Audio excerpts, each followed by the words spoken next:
Real talk is cheap, real funkin' cheap, and the rest just squawk. Cheap, cheap, cheap.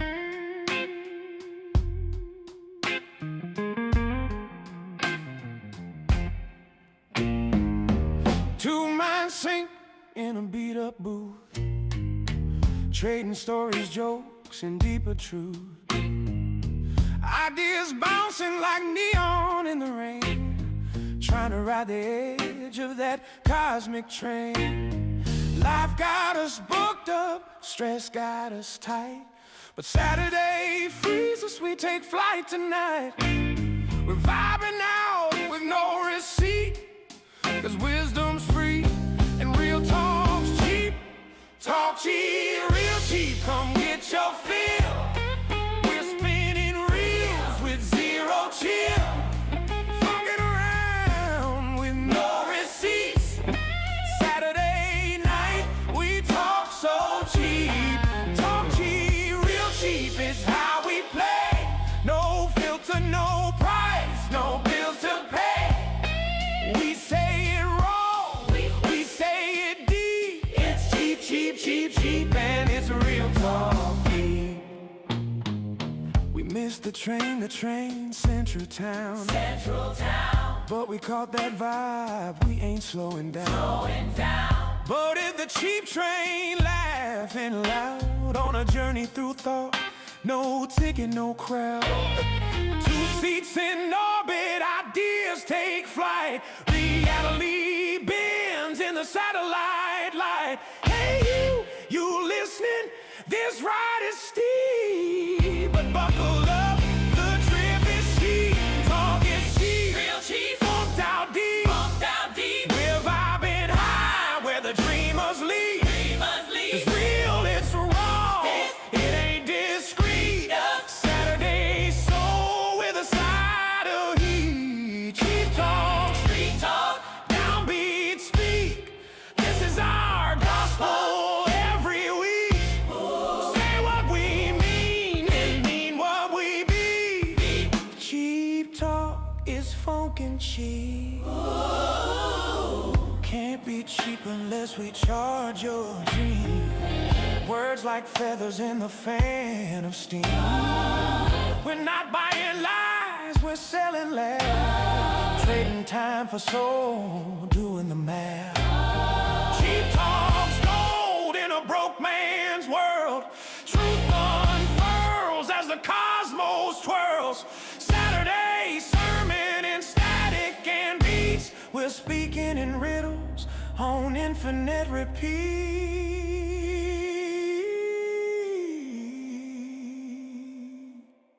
Cheap talk, cheap talk, cheap, cheap, cheap talk, cheap, cheap, cheap talk. Real talk is cheap, oh so cheap. Not for sale, but for souls to keep. We riff, we ride, we never sleep. Just keep that funk flowing deep, deep, deep, deep, deep, deep. Talk is cheap, come take your seat where thoughts are wild and minds don't weep.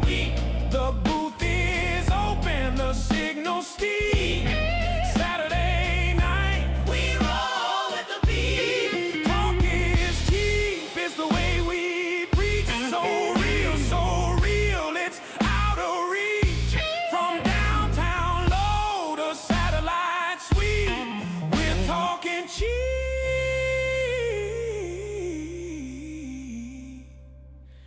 Cheap, cheap, cheap. Hey, cheap, Cheap, it flies away. Two minds, one vibe. See you this Saturday. Cheap,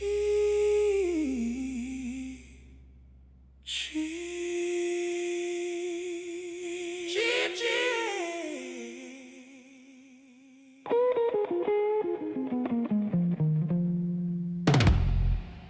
Real talk, real is talk. talking riddles, yeah, we talking sparks. Real talk is cheap, real funkin' cheap, and the rest just squawk. Cheap, cheap, cheap.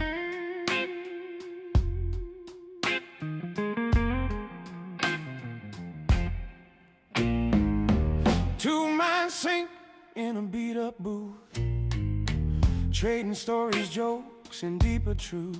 Ideas bouncing like neon in the rain, trying to ride the edge of that cosmic train. Life got us booked up, stress got us tight, but Saturday frees us, we take flight tonight. We're vibing out with no receipt, 'cause wisdom's free and real talk's cheap. Talk cheap, real cheap, come get your... Real Talk is Cheap. Season Certainly 13. is. Episode 3. Here we are. Yeah. Coming live and direct from the Down Underings. Oh, we are. Like I think for me, like I'm in a little bit of discomfort this evening. Yes, but no, discomfort. Just a little bit of discomfort. But that's we all get older. That is the fallacy of having a life. I'm stretching my spine more than. Besides length of living, Years of bad sitting. And other things, and so I'm standing, and so some of my discomfort is actually self-induced, and I'm in it's way better. I was crippled at the beginning of this week. I couldn't lift my leg up. Yeah, like I had to I struggled with through shoelaces and things. I was so tight, like my system was just so locked up, man. But anyway, I've managed squid vein. Got to keep it flowing.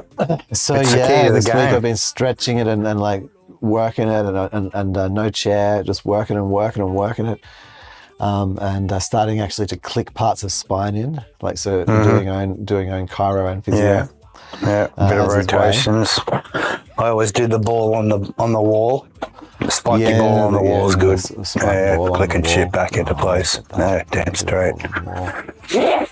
Don't mind that. Best little friend ever.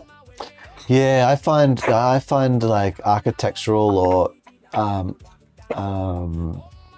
I guess, or furniture, if I can, that I lounge over or bending do weird, and stretching over. In the most weird positions potentially, but I enjoy the fun of it. It stops me from becoming all like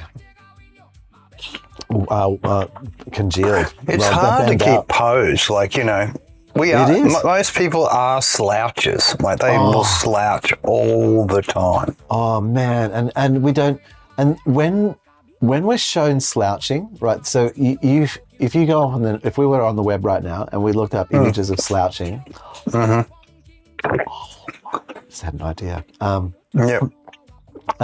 So if we were on the web right now, we're looking at images of slouching. They would show people like front on.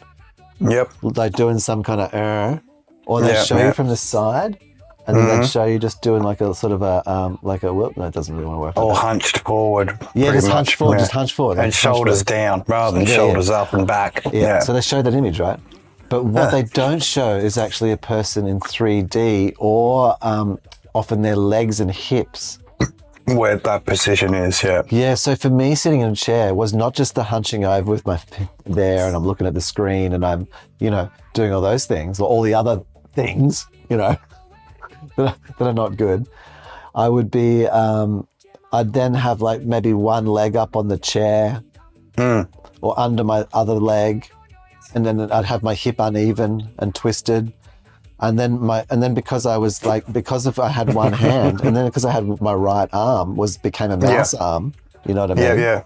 So you're sort of like, So you're leaning on your right arm. So that means you end up with a scoliosis with your fucking left your spine getting going the off old to the S left. going on. Go on the old S, mate. S for scoliosis. That's it. S for scoliosis. And so I the sufferings of that over time, and then it just becomes natural. Another S word. Yeah, and then you like I'd literally be at my desk and The social trying to work. segregations Yeah, you become like of having it, because you're the something hunch boy, the hunch boy of computer Jiminy. IT.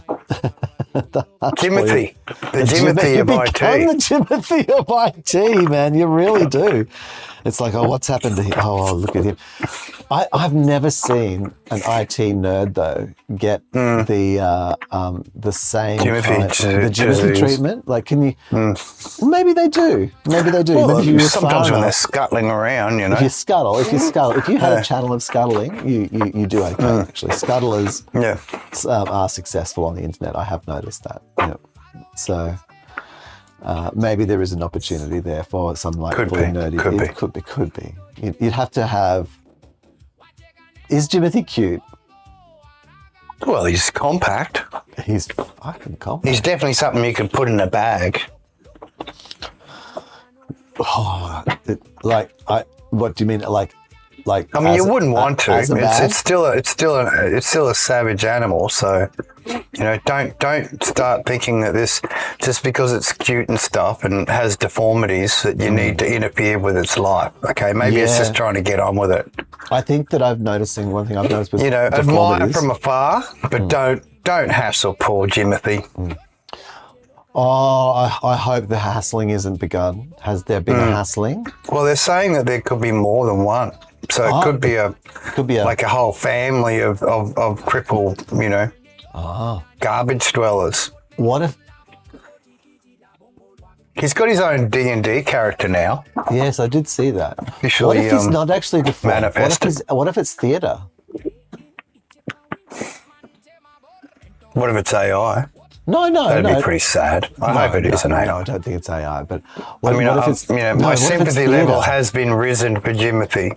What if Jimothy is like at home, is like relaxed and, got a good paunch and just like a normal raccoon and goes out and just puts on like a little act? Like the magpies do. Yes. With the special, the dud wing, pretending they got a broken wing to get special sympathies. Yeah, that's what I'm saying. Yeah. Oh, he's a contortionist. He's not actually. No. It's a full put on. It's a put on. Yeah, I reckon Jimothy's a full put on. Yeah, that's what he is. He's learned. He ain't no quad amputee at all. He's just, an actor. And that's paid. That's why there's paid Jimothy. He's he's probably not Jimothy anymore if he's being paid. I think he's more a Timothy on the take. Oh, Timothy on the take, a Timothy. Yeah, of course. Jimothy's a Timothy. I see. Yeah. This is also why it appears like there's more than one of them, right? Because actually, it's a learned behaviour that the population's picking up. They've realised that they can rely on sympathy by pulling their tail up and around and getting their hunchback going. Got a hunchback going. Like ready to go hard. Yeah. And you know what I reckon? It probably started with things like maybe sucking on some vapes and things like that, and some of them would get into like a bit of a twisted state just from being like a bit of an over high. Like, they just chewed down too much nicotine. Trying to be the world's angriest dog. That's right. Yeah, the raccoon, like I said, they just munched down like nicotine. Hit them vapes hard. Yeah. Whoa! And then the other ones were looking at it. Especially the fruit-flavoured ones, man. They'd be going nuts. And they noticed, for example, like that when they were all crippled, people were leaving them food and water and stuff. You okay? Yeah. And they're like, It's like, hang on. Yeah. But they stopped doing the vapes maybe and just like put on the act. And it's just become part of the routine. Get the food. You get the gibs when you look like Jimothy. Yeah, no one's shooing you. No, everyone wants to take your picture. Feel almost celebrity status. Yeah, this is it, right? I mean, it could backfire. The things we do to be noticed. If they reach that paparazzi level, it might backfire on them. They might get busted, not having the act on. I think when Jimothy's caught doing crack cocaine in the park with with his mates. Timothy, then I'd be pretty disappointed. Yeah, because Would he's you? got a good air at the moment. You wouldn't think that You he's know, like, hitting the vapes, you can get away with that. yeah, But doing But crack cocaine, you know, that'll with make you a squirrels, president. they will. They'll just throw you straight in there. That'll make you a Talk Norman. to your mates, Yeah, that'll make get you on a just, few shows, Yeah, that's it. toe Grogan, you know. Talk about how you're changing. Yeah, of course. Yeah. It's all about change. How you stop, like, you know, you apologise to the community for like pretending that you were disabled, but you know it did get the likes. But it helped me get on with the squirrels, you know. Yeah. They're And violent. They are a violent nation. Yeah. Yeah. I had to survive. You know how hard it is Yeah. being the only raccoon in squirrel territory. You've got to adapt. Yeah. Yeah. They're much smaller than us, but If they're smoking on you. crack, you best be smoking crack too. yeah. All right. I mean, that's why a lot of us turn to the nicotine vapes because squirrels on crack. You know, They love those little rocks, those little nuts. Right? They just pick them up. They got little hands, little hands. It's all fun and game until someone drops them. And they've freaking got that crack. And people do. People who think, but they're in the park and that they go down there because they think they're safe from the cops. And they drop it in the grass. They're so high, they can't find it. And then they put their fingers, they sort of mush it around. Ants are usually smart enough. They don't it's a bit poisonous, but that down-console squirrel, they're used to having nuts and raw nuts and things, bitter nuts, crackling through shells, bitter things. I'll have a They couple of smack them. in. Give me that phone. I'm on the internet. And you see how fast they move normally. You get one of them on that shit, mate. Yeah. Just burrow through you. Literally, the squirrels Not stop actually it. just little, and it's not just the teeth, of course. As is it's the It's scratching as well. the scratch. Furious, Furious scratching from the front paws. essential. Just parting skin like butter. That's what it's not even, and they don't even want to be inside you. It's that they saw something behind you. Yeah, you weren't even relevant.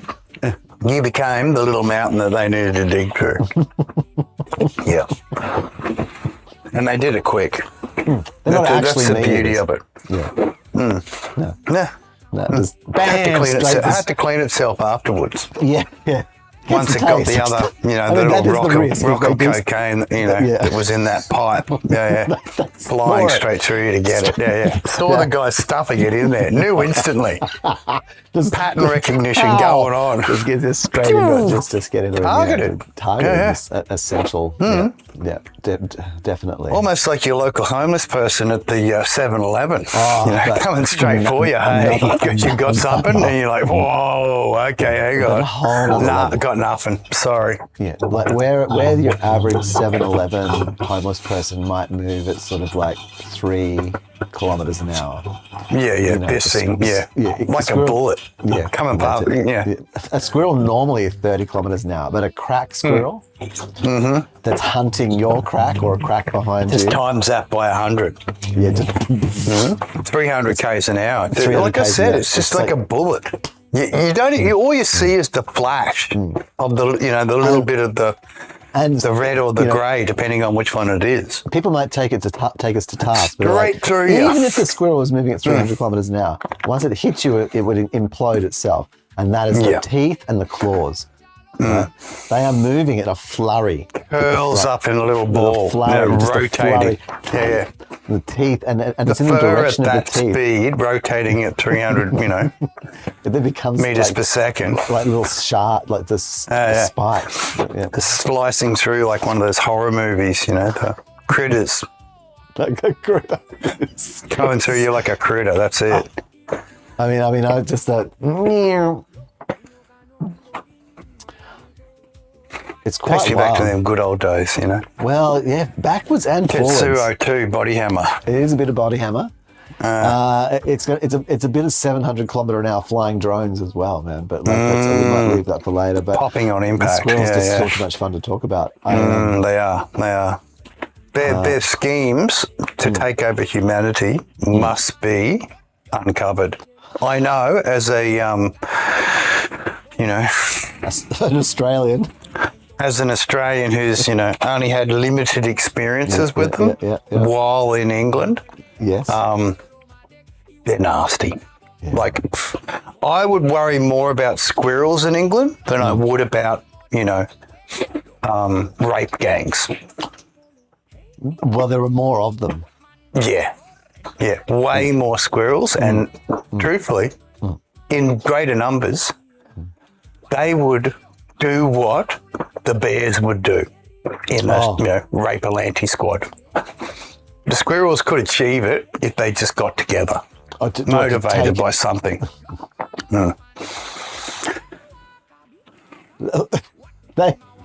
I don't know what it would be, but it would definitely be something that, would need to get them in greater numbers together. Swarming. That would, it's interesting. I mean, crack doesn't... Maybe you could fling the balls of crack into the yards of the known suspects or, convicted suspects.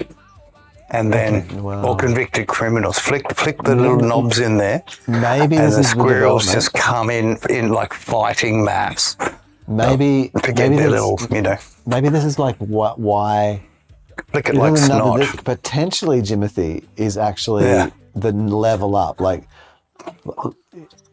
basically that they're too small, and so they need to bring in the heavy hitters, and that's going to be the raccoons.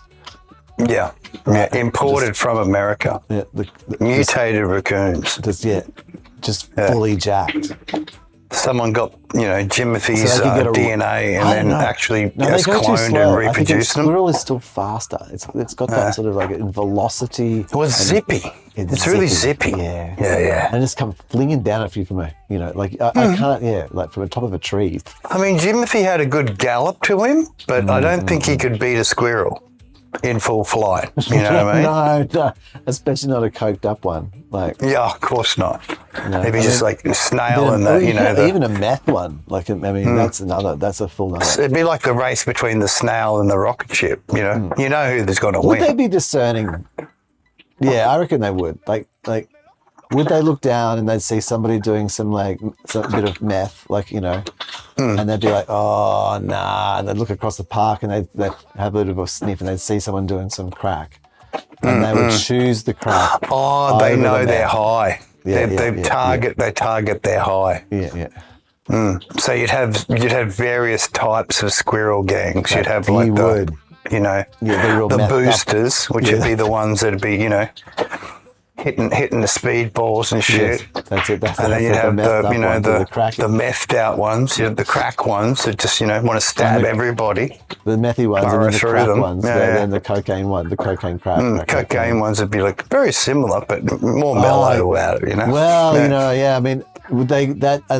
You're starting to wonder if they have the ability to coordinate. Perhaps the business versions. But I think because of their size, they wouldn't be able to handle much of the, what's the one we've all been, enjoying, the curl over special? The one wrecking havoc in America at the moment. Fenty. Fent. I don't think they would be doing much. I think the Fenty squirrels wouldn't be doing much. Like once they got it, they'd be just there all leaned over. I reckon there'd be like groups of them all leaned over. They'd just be laying on the ground. There'd be ants eating them. Mm-hmm. And then they're still still, opening their eyes and the ants. Yeah. I feel like that would actually, it wouldn't. You'd think the Fenty would be just a bit too much for a squirrel, wouldn't it? I mean, it'd be such a microdose. I mean, considering just a little tiny pellet will kill a man, If you were lying on the ground, like let's say you weren't able to stand up, and if I was lying on the ground and I didn't move anywhere I could think of in Australia, for 12, I don't know, 8 hours, 4 hours, there would be ants inside me. So you really want to do it on the street corner, wouldn't you? Yeah. Because at least out in the wild, you're going to have stuff that's, going to think that you're the new home. That's right. I mean, I think I'm surprised that people don't get eaten by, attacked by cockroaches or mice. I'm glad we don't have bears.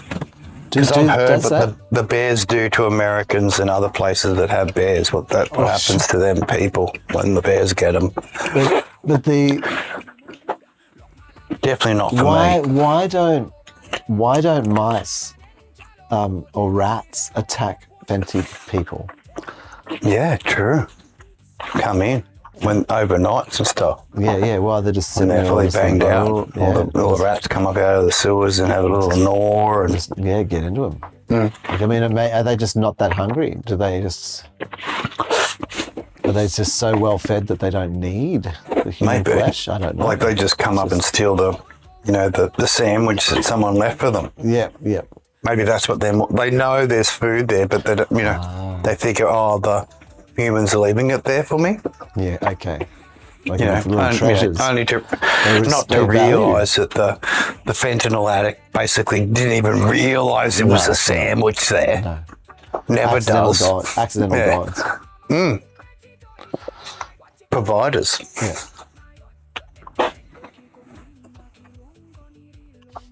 That's very interesting. Yeah, no, it's a mystery to me too, man. But a lot of these places, the streets are pretty clean, and if you don't shit in them, well, right? I mean, you might leave your needles around, and it's jobs for people. Your rubbish and your needles is okay, but as long as you're not shitting in the streets, like at least you're gonna shit, you just crouch, in a little plastic bag, and just drop one in there, in the bin. Bob's your uncle. I mean, yeah. Look, I just want to say even a squeezy one. Like as long as the bag don't have holes in it. No, look, I just want to say though, just drop into the bag. I mean, let's say I was to. Okay, I walked through Sydney, and I could walk through one old bit of it and another old bit of it, and both of them would have rats. Maybe, but the one that has like people being derelict in a way, I guess. I don't know. Derelict. Not like derelict as in necessarily homeless, but dereliction, like as in. Yeah, not really taking care of their dwelling. Yeah, and themselves, and they're just like, fuck it, and whatever, and they're just pissing on the fucking $10,000 a month just in fucking. Fuck it all. It's all just like that, drinking out the front. Rates. Then in that kind of environment. Like their rats are like way teeming. Well, they just got families of them. And we get to that experiment 42 or whatever it was. Like there'd be a critical mass level, and then they'd have to spread to their own territory. Yeah, they do. Yeah, I think that there's enough diversity of the environment, thampfully, that they don't get ultra rat. Yeah, but their chance of survival is limited. So maybe you're quite right. Like that, maybe rats do see the sleeping fentanyl user and go, well, they provide me shelter and food. If there was no other food here, I'd go. I'd be on the end of that Johnson, just like cheese. Yeah, but at the moment, don't really. Yeah, snip it. Hey, move on. Best be leaving them sandwiches out. Or else I'll be back and then nibble. Yeah. Keep up the sandwich supply. So that's a little thing, like when you're out and about, like as a homeless person, you could say, just remember, special ceremonies. You don't want them homeless people's penises chewed off by rats. Best leave a sandwich. Yeah. That's... Yeah. Maybe, sometimes when you see like homeless folk and when you buy a sandwich in the 7-Eleven, just buy two. Yeah. And when you see Fenty guy out there and this rat just like eyeing off his dick, hanging out. Just put the sandwich Put the sandwich right next to the dick so that the rat has the sandwich. And make sure you open a little bit so it gets some of the sandwich and you drag it off. Nose. So it's something for the family. Yeah. Don't eat the dick. Here's a sandwich. Or and I just put this out there, what you could do. Get some mayonnaise and just squeeze it onto the homeless man's penis so that the rat can enjoy it. And stand back and enjoy eat the meal. While while eating the sandwich and watching the reaction of the rat as it nibbles down, and the homeless man's reaction as he's, just stand back. suddenly In realizing, fact, I recommend after it's getting half a gnawed coffee. off. What's that? What's going on? Getting a Like coffee. waking up in the middle of the crack, the whole experience. They expected to sleep for 8 hours, but only got 4 because the rat's halfway gnawed his cock off. Yeah, I think so. Yeah, that's right. Yeah. I think that would be far more entertaining as an experience rather than a sandwich. But look, I mean, everyone's choices. got their own way to enjoy the moment. That's right. Okay, and it's as simple as a choice. And life is about that. There are moments, and then you select your way of engaging. Yes. Of addressing it, and either helping or standing back, popcorn, beer. Yeah. Sometimes that's fun, I must admit. I mean, in this, being. I in think the it depends on scenario. Where my life could be affected, I'm happy to sit back and just go, hey, look. Okay, but what about? I can see this is, something's going to happen here, and I'm just going to move over here where I won't be affected by it. If you were walking down the street, right, you're walking down the street at the petrol station, and you saw some homeless person asleep, right, as you were walking past, and their dick was hanging out, right, Just sitting there. watching this homeless person sleep, right, and as you're walking past, and you look down, and you saw a rat sniffing around. Would you Directly on it. I don't know. I'm sort of half tempted to grab the phone and go to video mode, and then typing on the screen, this is not AI, this is, and then giving the address, like putting it down as a warning, please ring 000.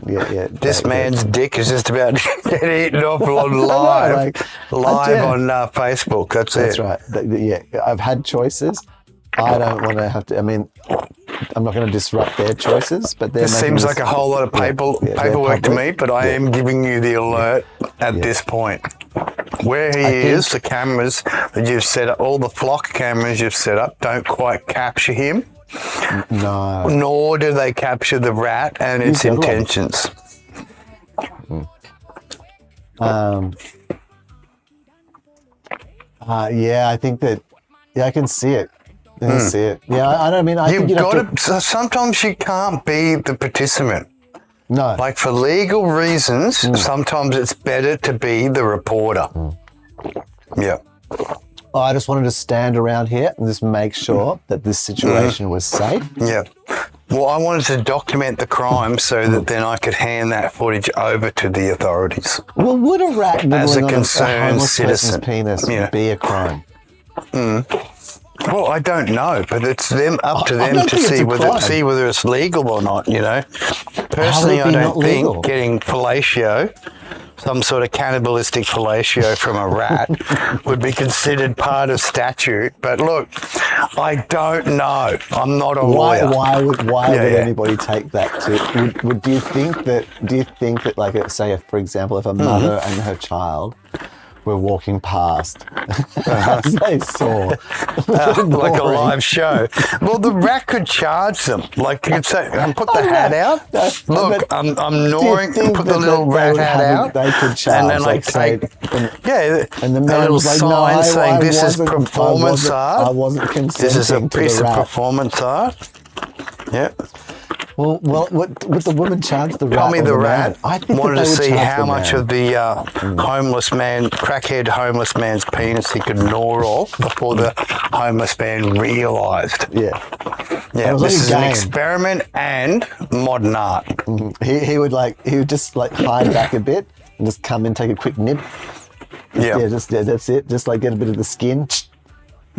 Just try a few bits, figuring out which bit to just grab. That's it. Just nibbling off small pieces first, before just gulping and taking mouthfuls of flesh. Yeah. It's courtesy. It is, yeah. Measuring pain level. Yeah, well. I mean, I think that It's also a good indicator of the, pain tolerance level while under the influence. The problem here for for me at least, is that the woman, the mother of the child who's exposed to this. Well, she's on the always street. got the option of putting the hands over the child's eyes. Oh, okay. So she doesn't sue the homeless person. She just covers the eye and keeps watching while they're looking through the fingers at the more. You know what I always found interesting. You know the whole thing of covering the eyes, right? Oh, don't look, and Don't look. It made me want to look even more and create a resentment. Resentment, hang on. look more, and also that often the way that fingers work means you get this kind of, instead of just seeing the image, now you've got this blind version of it. Yeah, you've got this. The fingers are moving. It's like it looks like some kind of psycho movie kind of thing. As you're looking through the shutters of the Almost fingers. intensifying. Yeah, I think so. I think it really does. Yeah. It's Semi-intensifying. Don't look through the fingers now. As you're being pinned back against the person and against your will, forced to see it even worse. Staring through Timothy, the horror. no! Don't do it.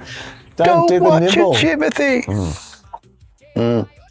I mean, you think about actually the scale of these creatures, and you think about humans lying around. It is interesting that that more humans don't get predated. The more haven't been taken as homes, and something for later. Yeah, I mean,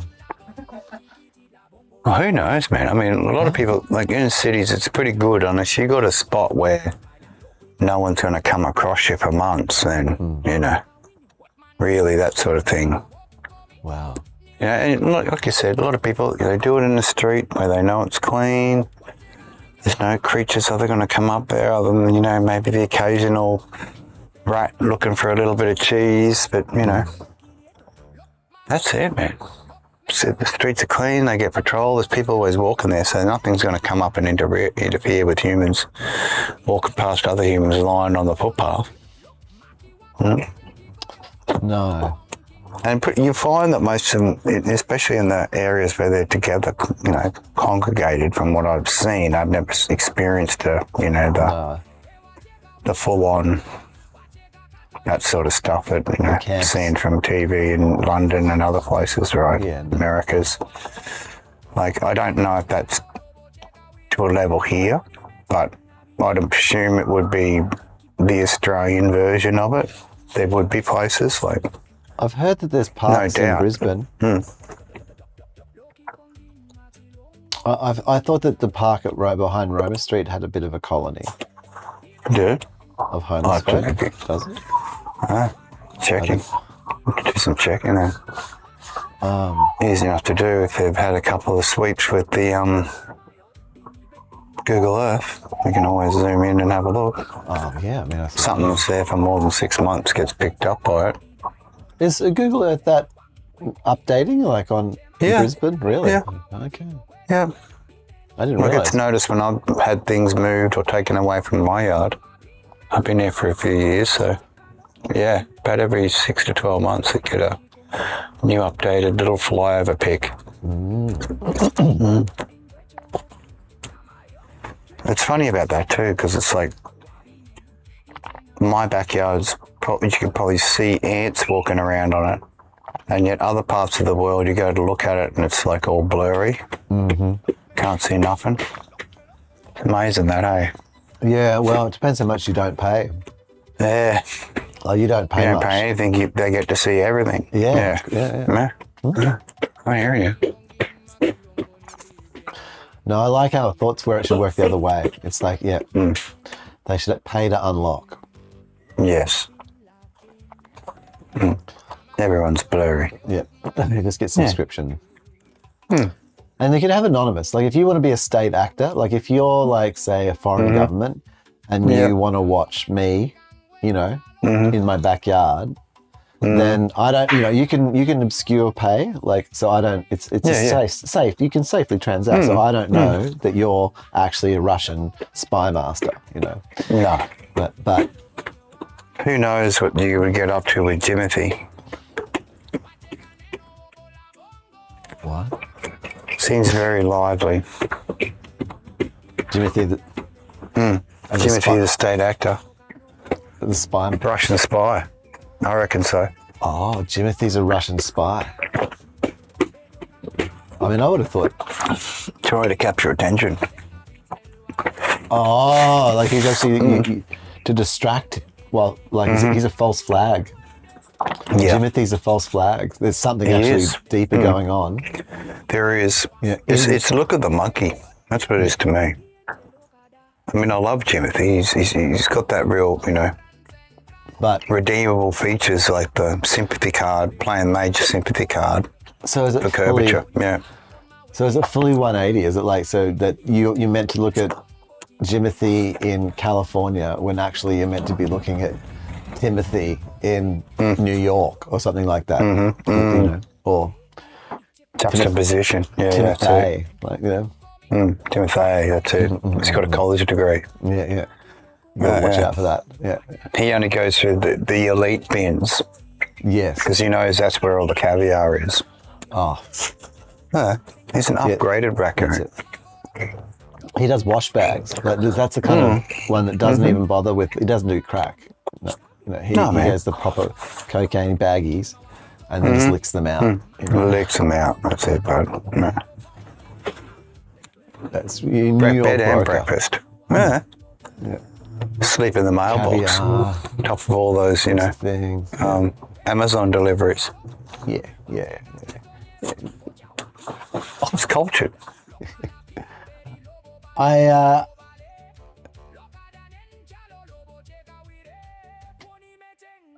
And then they make it a move. So they in these New York Timothys, like they're actually in the alignment. Settling in. Yeah. So what's their plan? Like, what's their move that they're making at the moment? I wonder then. Like, they're sort of. Keep making money. That's what it's all about. Oh. Host does all the work.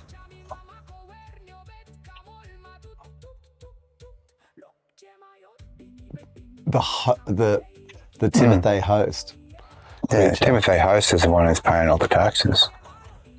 He's just there to enjoy the gibs. And does it? And is a Timothy host actually a human being? Like they actually manage to A bit like a rich family, millionaires. And the Timothy just like sort Lives of, on the estate. Oh, yeah, I've seen it. Yeah, right. Lives on Knows the how to estate. bribe the dogs. Yep. Yeah. Like I said, he's cultured. Yeah, see that's old money over in New York. He's got a degree in garbology. Like he should be cultured. Well, also you can start seeing that, as you're saying, on those rich estates over in the old money in New York way.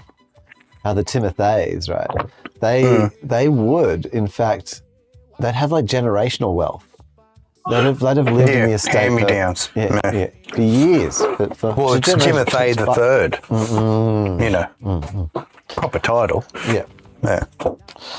Trust fund. No need to even worry about working. Already has everything. That's it. Most women want to get with him. Timothy's like he's a sought after, bachelor. Yeah. He doesn't put on the act like the Timothy But does. he loves his bachelor life. Yeah. It's good for him.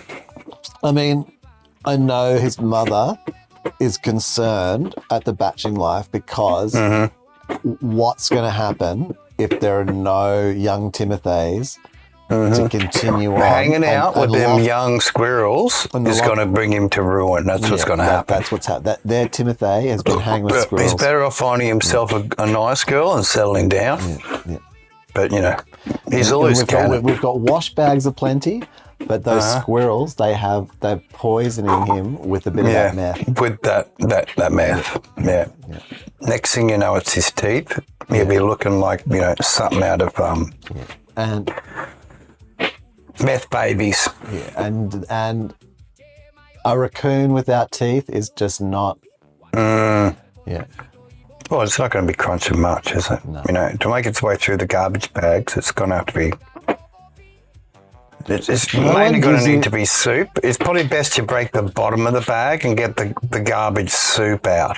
That's what a toothless old raccoon might be able to enjoy. Some garbage soup. That doesn't sound. I'd It's not very appealing to humans. So look, I get it, man. But to toothless old raccoon, Well, garbage soup could be the next best thing to elixir of life. I don't think that their stomach. I'm pretty sure that if you were even, if you. That if you had to resort Garbage to drinking juice, drinking the garbage juice as you would you'd really be struck. You might be dying. I know you would. I was just joking. I'm going there. I'm just. I mean, it's an iron stomach that you need, wouldn't it? This totally old busted one. He's like there, busted up, and you just. You can't really eat. Barely can't even eat it. Well, maybe that'd be like last rites. They pour it down your throat. Oh. When you're on your way out, it's Yeah, okay, that's the forever juice. That's the euthanasia call. Yeah, Timothy the First becomes the melting mascot. Move to better location.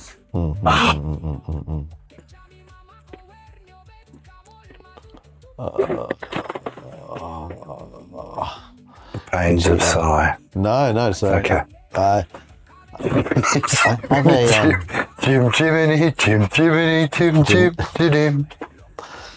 well, I'm more. I think there's Timothy. I think that Timothy is. I think Timothy's got a better, lifestyle. Yeah, I think. Upgraded, mate.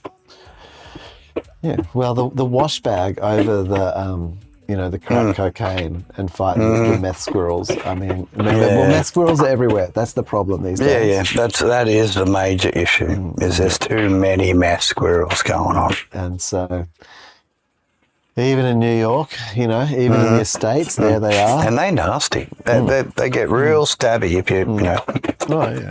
not forthwith. No. Best be given the Gibbs. I mean, it would have been a real, you could sort of almost see how in those entrenched families over on the East Coast there, each raccoon family, squirrels would, in the day, you just would have had your, your estate, your domain. There was enough to share. Maybe a bit of prowling, marking. Yeah. But now Making the noises of just that hunger that really comes, that methy hunger. That sort of. You see those little squirrels twitching over there and flitting their tails at And you. they've come from the city. They weren't from these areas. They've moved in, in their need. The comfort, One raccoon might have 20, 30 squirrel friends, all hanging around. Like a big cheese. Mammoth cheese. Cool, he's got the goods. He's got, Amazon lifestyle. Plenty of boxes and that you can tear up and make nice nesting material out of. Yep. Sometimes they come with prizes. Oh, they do.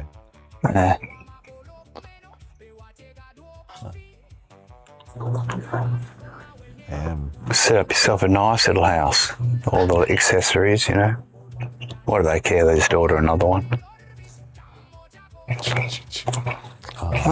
Yeah. Could be doubling up. Breaking into the house at night. High on crack, ordering extra stuff to the door from the Amazon, hacking the computer. And then, wow. Amazon starts worrying, sends them emails. Why are you ordering so many crack pipes?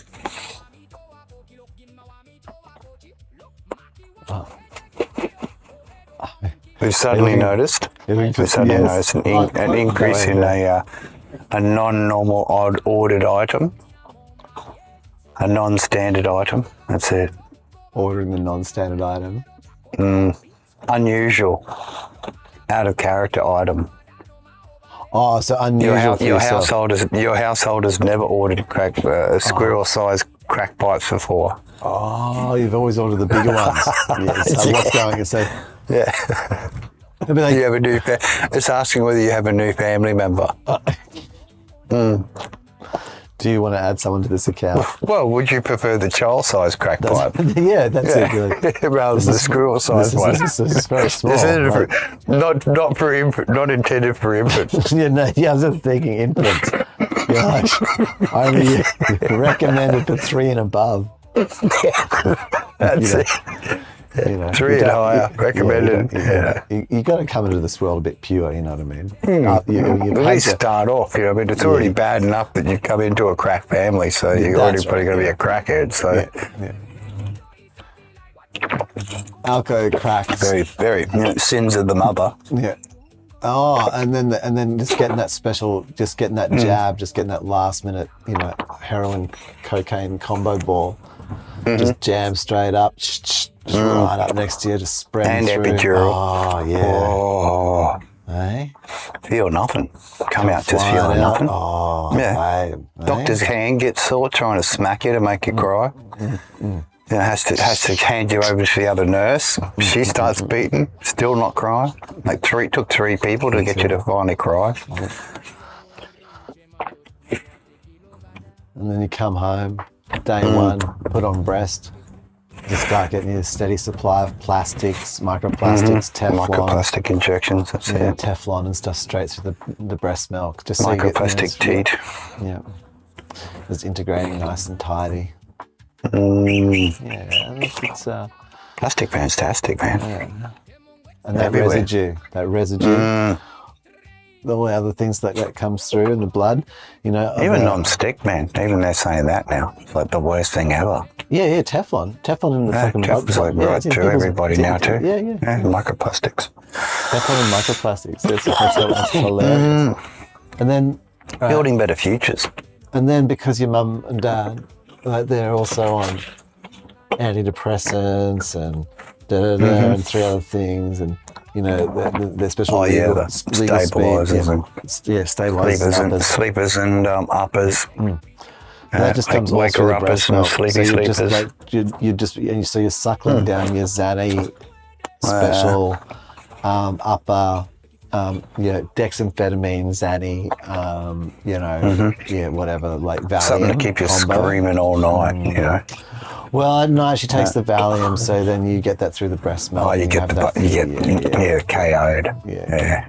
Don't even get halfway through a tit. No. It's out like a light. Oh, works every time. And then in the morning, you're once you start getting some teeth in that, they're just feeding you on the sugar cereals. Oh, of course, man. Good Sugar to- food. Okay, and then Coca-Cola. Max energy, zero nutrition. Hey. Always hungry. Yeah. Ever hungry foods. Oh, McDonald's, mate.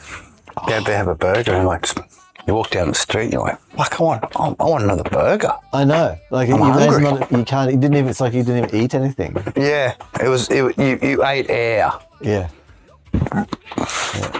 They have Because really. your body's like, I had this big thing. Where's the energy? Oh, yeah. It was tasty. It was really tasty. It's like it's like the energy's hidden. I'm full, but I'm not getting anything out of it. Why isn't this hydrochloric weirdly. acid inside people's stomachs? Why isn't it dissolving the food? Well, why don't you but why don't you feel full? Like, I mean, there is a point. Appetite Well, it's sort of suppressants. actually not. It's like it's weird. Okay, it's like full of if I eat appetite nuggets- suppressant. Yeah. Or, If I eat or nuggets, the man, opposite, yeah. So So you don't feel like you haven't got to that hungry or the full point. I don't stop Yeah, because it takes I'm away full. the full point. I stop because I'm oversaturated with like the greasy taste of it. Like I'm just overeating them. Like it's not, which we've talked about. Like No, I can't. still have a fullness level. Like I can get to a point and I'm like, no, that's enough for me. With Macca's. Oh, not with Macca's. That's what I'm Hell talking no. about. Can't get any nutritional value out of that. No, it's weird. I Huh? barely, it's just lucky they haven't had diarrhea lettuce. Oh yeah, I mean that's nothing. It's so common. Then you could use it People are as making- some it's sort funny of, how people are making a massive thing about the diarrhea. thing about lettuce a bit of diarrhea lettuce. in America, as if diarrhea lettuce never happened before. Yeah, it's end of the world, mate. Do you I don't know? understand. Like Chipotle's had that. Everyone has diarrhea lettuce. Yeah. Like Coles and Woolworths. I'm pretty have sure we've had lettuce. diarrhea lettuce, and we've had fucking snakes in lettuce, we've had fucking bugs in lettuce, we've had frogs in lettuce, we've all sorts of shit in lettuce.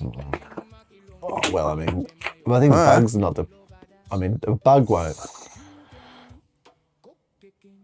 Don't worry about it. But it comes down to monitoring it, Well,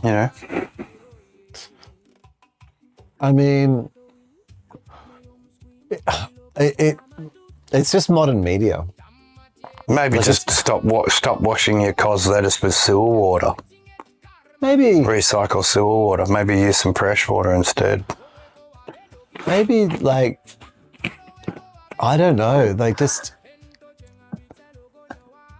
the thing is that the modern mode of media mode, right, enables something like the diarrhea of lettuce, which is has been in the media enough times. Who hasn't had diarrhea lettuce, in their existence? Maybe, I don't know. Can't say you've never had some brown fucking, shady fucking lettuce in a kebab on a fucking street corner side. Come on. I don't know. Something like that goes through you like Drano. I can't be straight. Like I have vomited a lot in my life. Like I'm actually, in terms of vomiting from food-related vomits. You're quick to get it out rather than to endure the suffering. I've done both. Curling over and then the eventual, explosive diarrhea. I don't. My body does not choose to hold shit in. Yeah. One thing is though, like so I've got good at vomiting. And I know about vomiting. Like I've got a whole peaceful, beautiful strategy of gentleness I do with vomiting and care for myself while vomiting. The urge, easing out. Yeah, gentle easing out. Warm water, have a tap running. Warm water. That's it. Like wash your mouth out. Running on the spot. Yeah. And coughing. A lot of coughing. Oh yeah, that's good to kick drinking, it off. Keeping warm water, putting warm water down so you give it your stomach's like a nice liquid, warm liquid that feels soothing. Oh, the best one, the old trick was bicarb soda and the hot water. Yeah, I mean I wouldn't go to not mega hot, but just the bicarb soda and the I don't know if I could sort of handle warmish water. Yeah, salty. Mix a bit up, I guess. down. Yeah. Next thing you know, back up. Yeah, well, I just use normal water, but I think that the thing I want to say about it though is that I generally taste the food that made me sick. You get rid of that bit. Well, even if I'm throwing everything up. You do the old stomach separation. I can do that. Curls, and then you flick up the bad bit. Yeah, I can do that. Yeah. However, if it's a bad, like it needs to come up, then I chuck everything up, but I will still taste the food. Like weirdly, that'll be the overwhelming flavour. The trigger to. Yeah, it's very clear what made me sick. And it's never been lettuce. I've never tasted lettuce. Because you've probably been very selective of your lettuce. Maybe. Oh, I think that it makes... Look, I think that a lot of the food... like that kind of food poisoning, as opposed to I don't know,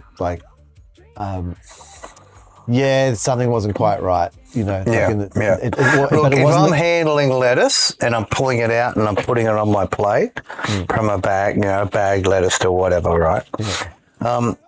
If it's slimy in my hand, that's normally not a good sign. Oh yeah, I'd never even. I'm like you put your hand in there and all of a sudden it feels like you're, fingering a slime girl, then maybe that's not the lettuce for you. Yeah, I don't even, no way. Yeah. No, I don't. I'm actually pretty anti-bagged lettuce in general because of that. Like because it just gets sweaty. It has an opportunity to it's be dying. It's just gross. It's fucking horrendous. I mean, I prefer a lettuce. I prefer actually. I mean, obviously, I prefer just pick seal leaves bag off of dead leaves. Yeah. I don't even know why they don't just leave the root on there and just throw the whole lettuce in there. Bag it up. Well, there are lettuces you can get with the roots still attached. Yep. It's a bit of a Little style. dirt bag on the bottom. Yeah, Keeps growing and you just pull off the lettuce leaves you need. Well, I haven't experienced that. No, that'd be good. Most of them come from hydroponic. I think you'd have to have a special solution. I don't know if you could put a hydroponic lettuce in the ground and keep it growing. I don't. You reckon like one of them, flower alive solutions? Some sort of toxic poison that the lettuce can soak up, and then you get an entirely different weird disease from the, the toxic lettuce instead of, diarrhea lettuce. Yeah, well, if you grow lettuce hydroponically, there is definitely a potential that you could introduce various arrangements that entered into the plant's, structure. It's possible. Pass it across. Yeah. We could have heroin lettuce. Heroin. Yeah. Heroin lettuce. Even better. It feels a bit heroin. I just had to say that. It just double feels, strength, Yeah, because I don't know, lettuce.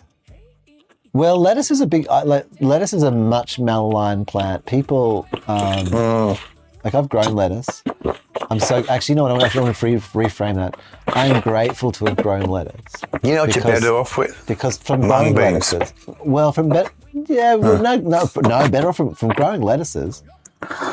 When you let them grow through to adulthood, they become these strong stalks, man, and then with this woody leaves, and it's almost like you're at the end you could chop up the stem like this. Turn it into potato. Yeah, it's almost like a brew it. Brewed. Get it in a soup. Brewed, lettuce 6-month-old lettuce soup. stalk. Yeah.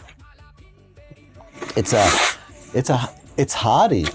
The lettuces we get are babies. They're like just the youngling of the lettuce.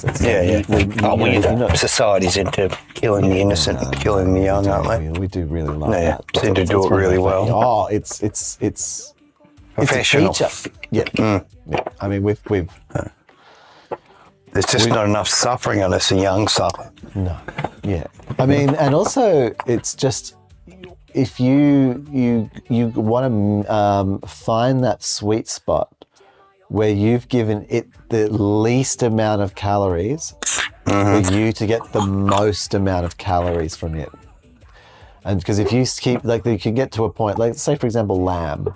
Now you could grow a lamb into a full-grown sheep and to mutton, right, in the end of the day, and so it's led a good life and it's whatever it's done for you during the time. But then at the end of that process, if you were just growing it for that purpose, for the meat, then you've given it all these you've wasted calories on it. Because once it gets to size, it's basically not going to get any bigger. Yeah, we'll go less than that because I think we've figured out to even go worse optimizing than just biggerness to I could let it grow another 10 weeks, but that's only going to get me 20% more growth. If it's got worms, then it's probably going to fester this much meat, so probably best to get it while it's young. Yeah, so then it doesn't get to maturity and get the worms. Yes. Because otherwise they'll have all hatched. They'll enjoy the meat more than the people who want to enjoy the meat. Get the blown meat before they hatch. Yes. That. And then serve that up to people. Well, it's just like cutting out the glowing parts on a tuna. The bits that glow green, you just cut those bits out and the rest of the tuna's fine. Oh. A special technique.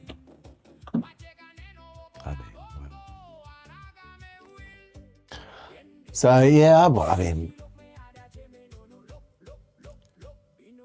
What have I probably... I've been sick mostly from meat in my life. Meats. Things that give you grief. Red meat, seafood. Food, yeah. So octopus, prawn, salmon, yeah, fish, other fishes. I've definitely, so a lot of fish sickness, I think, definitely. But I've never had the issues with fish. Always enjoyed. Mince a number of times. Never. I can't recall really a steak or anything like that. Actually, no.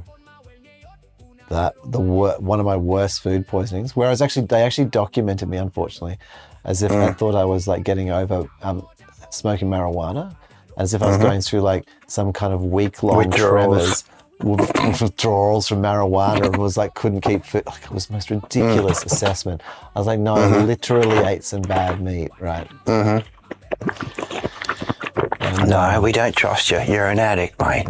Yeah. So I was just like, God damn. Best that the doctors do the thinking here, okay? Well, what happened was I was honest. I was just like, they'd ask me like, oh, have you done any, do you doing any drugs? I'm like, oh, well, actually, no, I just stopped marijuana recently. Like, I was a bit cheerful about it. You know what I mean? Yeah. Like, it wasn't like,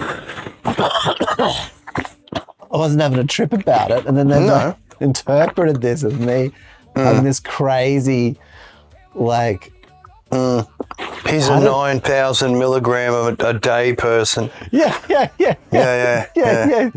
Just like completely like splattered. Heroin does nothing. Heroin does nothing to him. He's having 9,000 milligrams of tetrahydrocannabinol every day. We can't even. We can't. Put him on nothing is going to affect him. No. Oh dear. Anyway, but yeah, that was pretty bad food poisoning. But my other worst one was prawn. Yeah, as a child. Yeah, I've never had seafood I've had issues. many, but maybe oysters. A couple of oysters in the wrong season. And then other things I've eaten had a little bit of grief. like was like eating like something that was too moldy accidentally on a. But not like a bread, but more like a 7-day-old pizza. Well, yeah, but like putting a sauce and didn't realize that it had like mold, and then realizing after, and I picked it back up and I was like, why am I sick? What did I eat? Like, surely. And I looked inside this jar and I was like, oh shit. Oh no, that had it. That should have been thrown out, that sauce. Yeah. That's definitely psilocybus.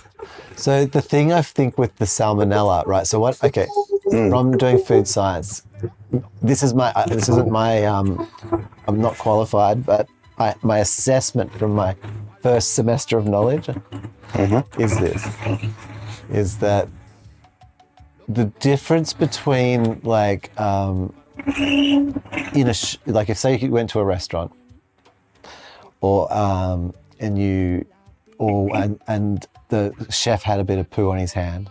Just like fecal Gave matter. himself a stink finger while he was cooking. Yeah, something accidental, like just a little tiny smidge. And it got on your lettuce, okay, and then you eat it.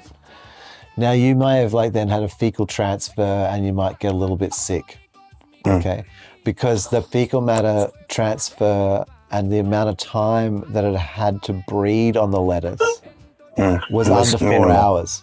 Yeah, it might have been only like 30 minutes, like. So it'd be a mild case. Yeah, whereas, so you've got like a little bit of something in your gut. If he'd gone into the freezer where they're storing the salad he prepared, or the fridge, the big fridge, and then purposely farted into the lettuce and then let it sit in there for a few hours before serving it to someone, then definitely. Well, no, because if it's in the freezer, so it's like at a negative. Conditions, 20, right? So then so it'd be best if he farted and brought it out and left it on the bench for a couple of hours. So it festered in the heat of the kitchen, Yeah, for more than 4 hours actually would be ideal. Like for 6 hours or 8 hours would be really good. That's what you really should do. Yeah, and so the difference is that then the salmonella lettuce poisoning thing, that's like everyone's going like having a little. Or even you create a nice vinaigrette, you know what I mean, and then dumped it chocky in there, and then mixed it right in thoroughly, sort of like a drizzle it across the top of the salad. That'd be a fairly strong flavour. I do understand what you're putting down. And left it for a few days. It's sitting there. Festering. That's that would be really sort of serves it up bubbly. It's bubbling. And a version of that, without it being so intense, is that there was in the field or in the processing facility, there was salmonella. Like there was a poison, and like they were saying, somehow it got off from the person into a batch, sprayed across like 300,000 lettuces, and they've actually, because they were a lettuce, they sat on the shelf in the supermarket for more than for 2 days. Yeah, and it just and so the salmonella had like whole arcs of lifetimes to cycle through, like reproduction. Yeah, you really dig into the lettuce. Really fucking dig in, man. Like it wasn't like, the chef didn't clean his hand properly and came back and you got a little bit of tam and had a little bit of he made a little bit of a sick for a moment, but like this is like stink fingered his stink fingered himself and then picked his nose and then wiped it on the knife that then chopped your steak. No, so you got a little bit something, but no, that salmonella lettuce has had a good a couple of days, week or something of this becoming like super lettuce. It actually is salmonella. Well, it had whole civilizations on there. Generational continued civilizations have been created within those couple of days. That's right. Yeah. The life cycle of bacteria. Yeah. So that is my food science assessment of why a salmonella outbreak in lettuce is actually is different and means a different thing to getting a little bit of something. Yeah. And a little bit of something, you'll throw up and you'll get it out of your system, hopefully, if you've got a self-body awareness. Yeah, won't end up with any real permanent issues. But the other one, you're like, my nip, and it's just like taking over your entire body. Some of those diseases, man, that are just waiting for you nearby, and if like food isn't properly lurking, make your blood fall apart, like stuff like just hanging nearby. That's it. Ebola and tomatoes. Yeah. Things like it. Like that have like crazy effects. Well, they've got another outbreak in Africa again. Tanzania or something. Oh, what have they done? Another. 1,000 people dead. Well, quite. They got onto it early, so yeah. But do we? I mean,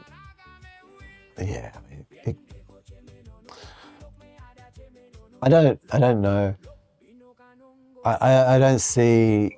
I was thinking about like that being evolved or something, but I don't really see us even if we could, and maybe even if someone did. I think mainly, like if we were trying to sort of be rid of a few of us, we'd just give ourselves flus and we'd cough and like. Like we'd give things that like if we all just start exploding, if you just all start exploding with blood everywhere, it's a bit of a hassle. Bit of a giveaway. It's a bit of a giveaway. Something was sort of handed Something's around. not quite right. Yeah, I think true. It's hard to excuse. Yeah. And it's different messy. if someone's just convulsing on the ground because they've had too much fentanyl versus, someone bleeding from every orifice, including their eyes and ears. Imagine like just also the house, like you go in someone's house and everyone in the house has died. There's 6, 7, 10 people living in there. Because they're all accountants and stuff. And that's how many it takes to sit like this. They're going to notice. 2-bedroom apartment.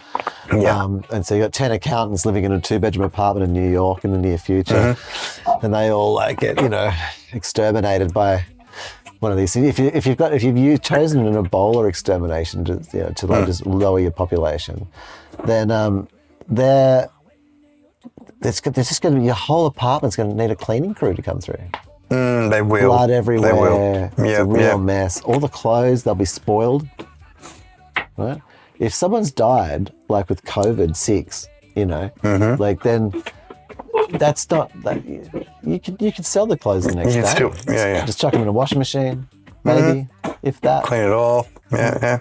Bit of a dusting. Give it a few days. COVID dies out. Chop it up, mate. Yeah. But the blood stains, they don't go away. You've got to do a lot of work to get rid of blood stain. You do. You do. and does It's want messy. to succeed. Mm-hmm. So just from an economic standpoint, Black lights see everything. it's not worth UV giveaway. hitting people with like super Ebola. Ah.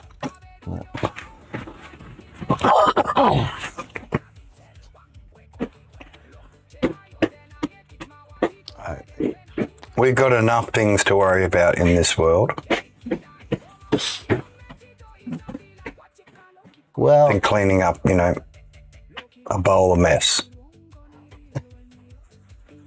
people have I've noticed there's a little bit of an uptick in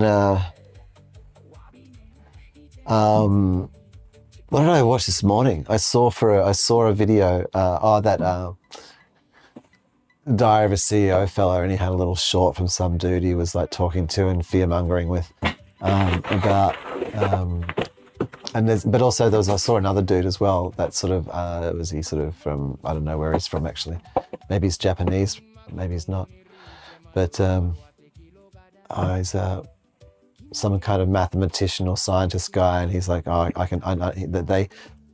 these people have positioned themselves as being like quite on the ball of what's happening, and they kind of give you a little crossover of like a bit 2030, a bit sort of bullshit. Yep. And anyway, yeah. So what was interesting with the stockpiles, the sort of the safety supply in America is now down to 4 weeks. Oh, for the Oil. black gold. The black gold is down to 4 weeks. There's a real we're actually we've Well, I managed have to been push. noticing there is a little bit of an increase in price. Like the market is adjusting to accordingly. Well, yeah, and as Australia actually, I mean, you purchase even though you don't pay for, but you purchase fuel. Have you noticed? Well, you're saying Differences in quality. A little bit. No. Sorry, has the excise? That's no. Sorry, I'm sorry for forgetting what I was going to say. No, the excise, has it come back in? Has that changed? I think it did kick back in. Yeah, right. Yeah. So I think it's kicked back in just before the next kick in the arse to make it go up, and then they'll go, oh, look, we can extend it for another 6 months, and then drop it down to the inflated price I don't know that it'll work. rather than the overinflated price. I'm not sure that that's going to work this time. No, I think it needs to go to $10 a litre. Yeah, it does. Yeah, Get serious. yeah. Just end it. Well, that's happening en masse.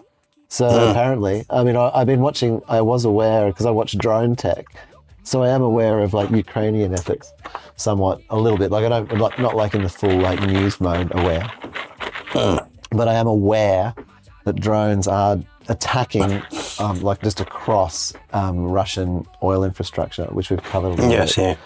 yeah.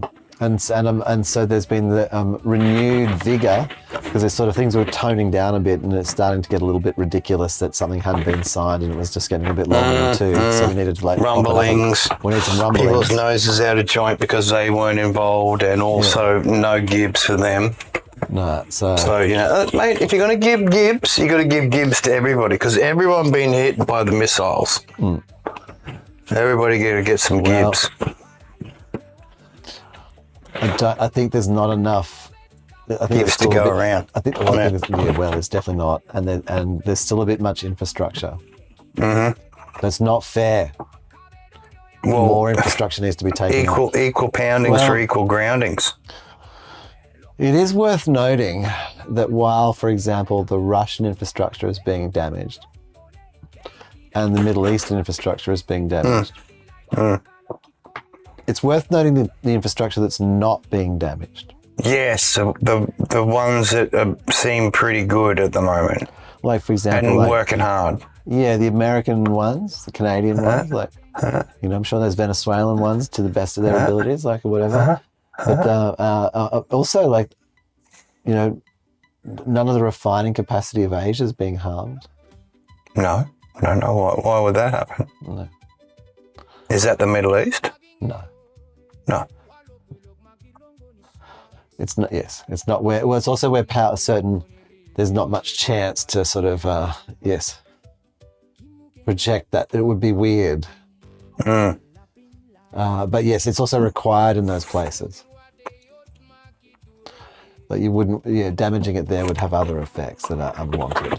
Well, what I have been noticing with this whole oil thing in the Middle East, cracking on, is the news is mentioning a lot more hate speech. And I'm trying to figure out right now who is the most hated. Because I know everyone hates the Christians, and that's the reason why they're just not even in the race anymore. That's never mentioned on the news, man. Yeah, that's a fantasy. Nothing about Christian hate, nothing, because everyone knows they're the whipping boy, right? But there's two particulars now in the isms that they're vying for who's most oppressed. Oh, okay. Yeah, who's the victim? Who is the most victim to victim? Victimized victim. And who's that? Well, I don't know. But they're both, there's a lot of noise and a lot of news going on about how people hate them and how they're feeling hated. And there's two groups. Yep. Who are they? Well, I don't know. I have not watched the Jewish and the Islamic. Oh, They're biting for who's hated the most. Who's the most oppressed. Well, because they're both getting some good laws made to, stop hate speech against them. Are they? Yeah. Well, that's good. I mean, they'll probably hand that over. I don't know. I mean, is it okay? Am I allowed to have an opinion? I don't know. Are we allowed to have an opinion? I thought I'd just mention it, that they both seem to be vying for the top spot of the, most oppressed. So, yeah. And if it's not the Christians, because the Christians have just had the shit kicked out of them, I mean, who's oppressing who? Are they oppressing each other? And then, trying to blame shift. It's a confusing game to me because the Christians are out of the race. Are we talking everyone about, knows have we shifted from talking that about priests are raping their kids and yada yada yada, and importing and raping them in different countries. So we've all gotten over the Christian raping bit. I'm just trying to figure out, and we've moved on to the Middle Eastern oil scenario and adjusting the oil scenario in the world to religion and that Christians are somehow picked on. No. Well, they're and the other guys are going to have rights. No one cares about them. That's what I'm saying. No one seems to care. And indirect, Do you think perhaps what's actually you're witnessing is that you live in a Christian country? Yeah, and the propaganda for the, Well, no. These are the people we hate. You live in a Christian country. So the people in your country that experience, fuck you, is people who are not Christian?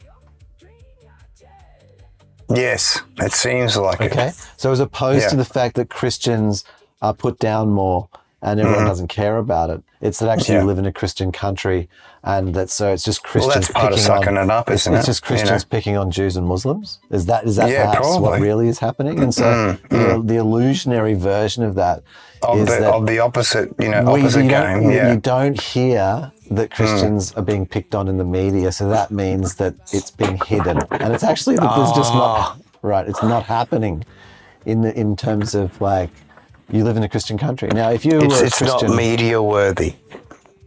No, you just live in a Christian country. Yeah. Like if you live in a place which is 90% one thing, well, who's doing the persecuting? Yeah, well, mostly the 90%. How many Jews are running around in Australia, like spitting at fucking Christians? Like, if I know, all I'm the just Jews in saying, but, Australia like, did it's- that, yeah, it would be very few. It would barely. It would make the news, but No, it wouldn't. But It wouldn't make the news. Well, it would make the news, but it would be only like 170,000 Australians got spat on, and it would be just a bit of a weird one-day event. Yeah, Like, yeah. But if the Christian Australians spat on the Jews, right, that would be like 27 or 26 million people spitting on 170,000. They would notice. Yeah. Each one would be spat on more than once. There would be like 10, 20 spits on each person. yeah. You know what I mean? It would be Which is just bizarre to me. Like, you know, How? How is it bizarre? no. But I mean, the whole concept that, you know, like what I'm trying to say is, like, it feels like the Christians should maybe just settle down. Okay. Yeah, is that probably the best way to put it? I mean, I don't know. I mean, it is a way. Yeah. If the two minor parties or the minor classes are feeling oppressed, then maybe the Christians just need to settle a little bit. Well, yeah. I mean, it's interesting. I wonder what they mean. Like, you know, when Maybe join Judaism or Islam. Maybe pick a side. You know, if you've always been an Islamic, you know, or, you know, Christian, or you've always been a Judaic Christian, then maybe it's time to move to the sides which are more related, rather than calling yourself Christianity, but just separating into the two parts. Well, Because both had their own versions of Jesus. And, you know, Christianity seems like the offshoot of the story of the two versions. no. Yeah. I mean, it was. Isn't it? Well, in terms of. Or was it just the Council of Nicaea that, you know, created the Bible and made up the whole illusion of the... There's just an White order to Jesus. events. I mean, there's Yeah. just an order to events where there was, you know, the Egyptian mob, and there was those mobs, and they came over and they took over those mobs, and then that called Judaism and stuff, and there were the various Assyrian mobs and all of that, and they all sort of collapsed and things, and there was like the multi-thing of the Romans, and then in comes like the Christianity thing, which then markets across like the single one, and outputs that one. But We then, support all the different Islam came along after pagan Christianity, festivals, you know, yep. Like, so Muhammad and his observations came along after Jesus's time. You know, so if we'll just acknowledge that if I'll just give you the Jesus's time to make it convenient for the situation, that then there was this that came after. So I mean, it's Separation of belief, really, isn't it? I can't see how it's an offshoot. It's not really. I wouldn't call. I mean, it's the packaging and marketing of the Business model. Yeah, of the business model. Yeah, like we figured, you know, by breaking down the Bible. Yeah, Yeah. the Torah. I mean, Well, whichever. Yeah. well, it was the The Torah. word, the law. Okay. The law, That's the probably word, the best. the Yeah, word. the word, the law. Yeah. Good Lord. Yeah. And but so yeah. I mean, I think it's hilarious when I listen to like the like the sort of that kind of weird. You know, when you Feeling like sort of you're try- oppressed as a Christian, you know, in a majority Christian country. Yeah. No, truly the minorities are the oppressed. Well, and also just like, yeah, like if yeah, I mean, it would be interesting to see. Yeah, I don't know. I've never seen anyone like hack it at someone. Because the thing about it, right? Like, okay, let's say if you're perhaps if you're Jewish, you might look a bit a particular way, or maybe you're dressing a particular Look, way. I wouldn't treat Orthodox. any other person, regardless of whether they're whatever you religion. are, whatever you do, apparently some people do something else. Okay, Yeah. so these other people, I'm just saying, and if you've got like a Muslim or something like that, or they look a certain way, they dress a certain way. Okay, now if you wanted to pick on a Christian, it would be pretty tricky business. Because which one would you pick on? Either you go up and you start hacking on someone, you fucking useless Jesus lover, fucking dumb cunt, mate, you fucking guts. Well, you'd need to know that they were identified as it. I mean, if I they're know, wearing a what are you talking cross about? and What are you they're talking wearing a about? little gold well, cross, that or could mean anything. you know, wearing a T-shirt that, you know, Jesus saves or whatever, you know. You'd have maybe to get they've so got a specific. identifiable essentially, target. You'd have to find a street Christian Someone preaching. who's preaching, and then you'd counter the preacher. Okay. Yeah. This is a fairly minimal target surface of Christianity. Yeah, true. So I don't think that, the average Christian, I mean, what are they, I mean, maybe, okay, let's think about it.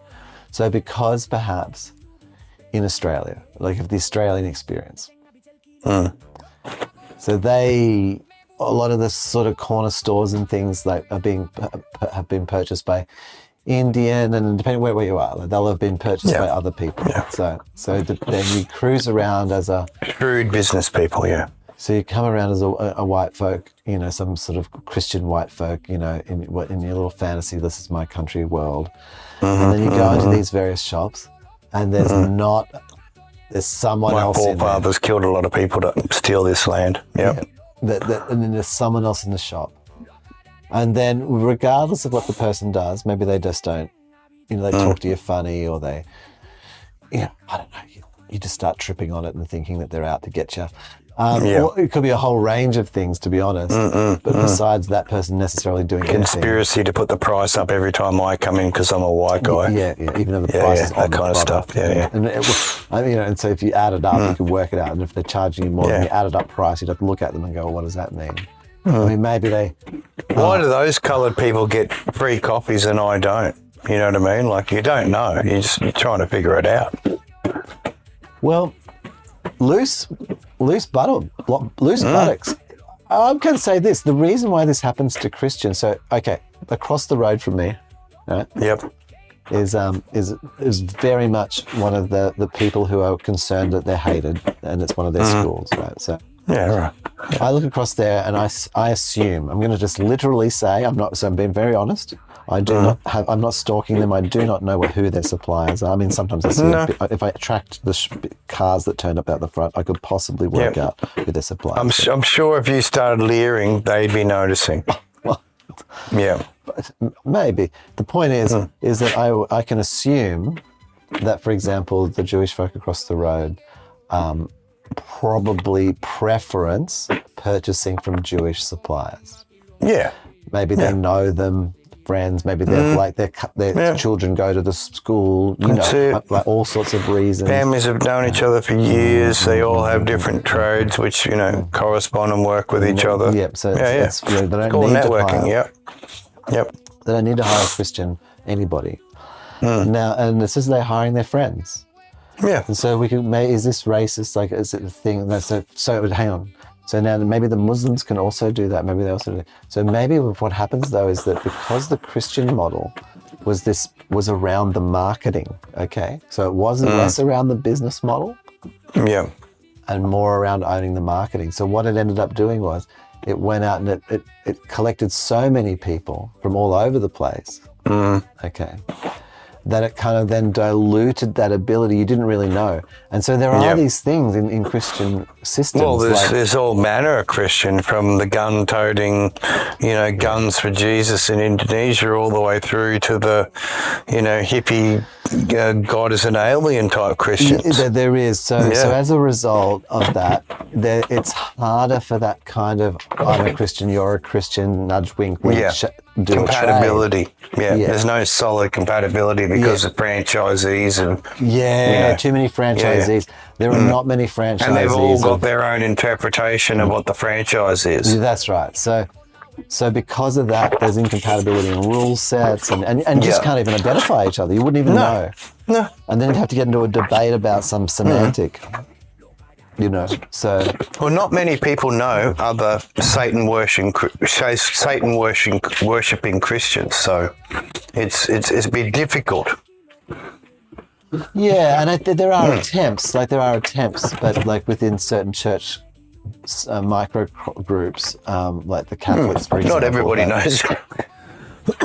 You know, And the they- name of Azazel. Yeah. I mean, I would assume, like, okay, I would think, here we go also. I would think that like if you were in a church, a Christian church, so a Catholic church, Yep. then you might ask in the church, oh, does anyone know a good accountant? And so you try and use, you know, a church accountant, you know. Yeah. But I don't know. Like I think but I think that there's just a lot less. Like if you're Jewish, then pretty much. Well, I even know if you're- the JD Christian, the JW Christian, you know, version of it. They loved keeping it in house. Yeah, well, but if you're in a church, I think that sort of happens even in Christianity. However, Yeah. that can be a bit fickle, and that. So even if you don't go to synagogue every weekend as a Jewish person, you definitely probably went as a child, and so Yep. you still are networked. You did do bar mitzvah, you did the things, Yep. right? Yeah, we go to all as the a different Christian, things, yeah. you probably didn't. You didn't have communion and all this various doobie-doos and all the steps. No, and not everyone got communion. No, Like it's normally most people aren't even at the church. Yeah. Like, and so I suspect more institutionalised ones did all that. The other loose Christian, you know. Yeah, Judeo yeah. So I don't Christians think that- basically had their own little parties and celebrations. I feel like that this idea, and I understand this idea of the Christian, but it's actually just a function of the system that they have, which is around marketing more than Yeah. business. And Keeping their crop together, you know. and most of the crop isn't together. No. But you know, Jews, there are a few subsections of Jewish folk, like the Zion or the whatever. Like, I'm not going to get Yeah. into whether they're good or bad. It's not Yeah, about no, that, but I'm just there's everyone has their own couple Jews, revisions. there's a couple. I'm sure But the Islam Christians has like their own 100. separatist Yeah, parts as well, you know, which are the A few. violent antisocial fuckers. Yeah, there's a few. There's a few, but there's You, not. you have the but it's not peaceful like- versions of the religion, then you have the, you know, the violent enforcers. But there's not like 400 versions of, like in America. Like, you know, Yeah. you know one of the worst places? Like, so if you're in Australia, you're probably Catholic, Uniting, Anglican, you know? Yep. Or you'd be like a subset, you'd be like a JW, Yeah. a friggin' Seventh Day. You know, Seventh Day, yeah. Yeah, maybe Baha'i or something, or some of the fringy ones. Church you of know what I mean? Christ, fucking, couple, Salvation Army. Baptist, you know, yeah. So there's a couple, like, you've got a range, right? So, but we could almost, we named most just then. Yeah. Yeah, right. A Hillsong, if they still exist. My Hillsong, yeah. Fuck. Who cares about that? Sorry, yeah. But if you go to the US, right? And I mean, so you've been to the UK, I haven't been to the UK, but I guess the UK would be Church of England, Yeah. Catholic, some Protestant, whatever. Like this would be dit. Yep. Yeah, That was uniting. it. Yeah. Yeah. You go Maybe to some little America, offshooters. and people say they're a Christian. You're like, oh, which one? And they're like, oh, what do you mean? Like, Yeah. It's like as many varieties of fucking organdars, you know. yeah. Yeah. Besides Every the- flavour. Every flavour. Besides the Mormons, We've even got their the own, gay like, little church. Utah. Yeah. Every town is its own little sort of fiefdom. Yes. And have their own specific thing around that, you know. Children in the corn. Yeah, you know. totally. It's Yeah. so America itself has potentially hundreds itself of Christianities. Splintered, yeah. You know, there's no. And some pretty hardcore ones too. Like I Yeah, said, it's- man, they got it's their own wild. similar versions to the, you know, gun club in fucking Taiwan, Christian gun club in Taiwan. The Americans got their own versions of that as well. Don't worry. The ones that live up in the glades and fucking, you know, the foothill people. You go wandering up into there and they be looking at you and going, "What the fuck do you want?" At least they're the sort of decent people that'd shoot you for invading their territory, and they're gonna patch you back up. They know how to do medicine. They ain't gonna let you bleed out and, you know, whatever. You come in there guns ablaze and you're gonna get shot, but you'll get treated afterwards. Okay. Ah, Good. seem like a decent sort of folk. Yeah, I guess. It's good to like only maim, you know, teach us a lesson. Yeah, well, it's Let 'em go selective, back. you know. Yeah. Well, you tell will the teach friends. it. Yeah, you got to Tell the friends, you know. Don't go up there. Because otherwise, if you don't come back, they might come looking. Yes. They might misunderstand the meaning. Yeah. Or at least if you can return battered and bruised and, you know, And you can really weary of reinforce further it. adventure. You can be like, no, Weary really, of further adventure, exactly. do not go up there. Oh, we need to sort that out for you. No, not on my behalf. You do not. No. No, that won't And work I would out. heavily advise against going there. Yeah, they're nice people, but yeah, they shoot first and then ask questions later. Patch you up. They look after you, but yeah, just so I could come back here and tell you, don't go up there.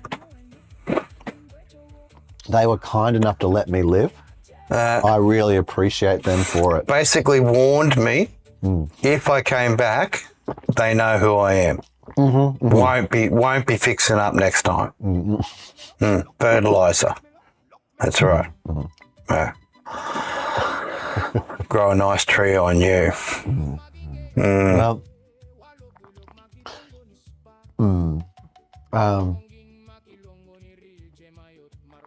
yeah, I don't know, like,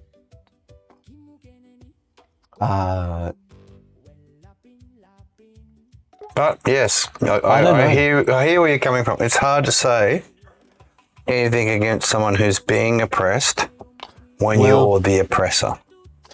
well, no, I just, I would, Not me personally. Like I said, I don't care.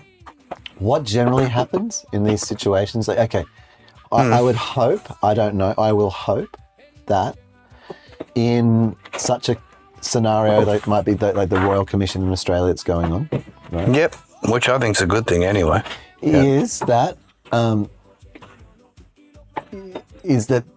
any laws that service the least of us help like the most of us? So like the most, like, let's say you're the most disabled person in Australia. You're in a wheelchair. Yep. You're all fucked up. Right? You want to go and see the play as well.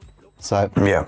you know, we make sure that a building is capable for you to get in with your wheelchair and special breathing equipment and that will, like, someone would remove a chair or two for you so that you could have if you get Make sure there's space and you fit in. Accommodate. run a little cable for you to have your breathing apparatus, like Plugged in. as required, and that we would kind of do that.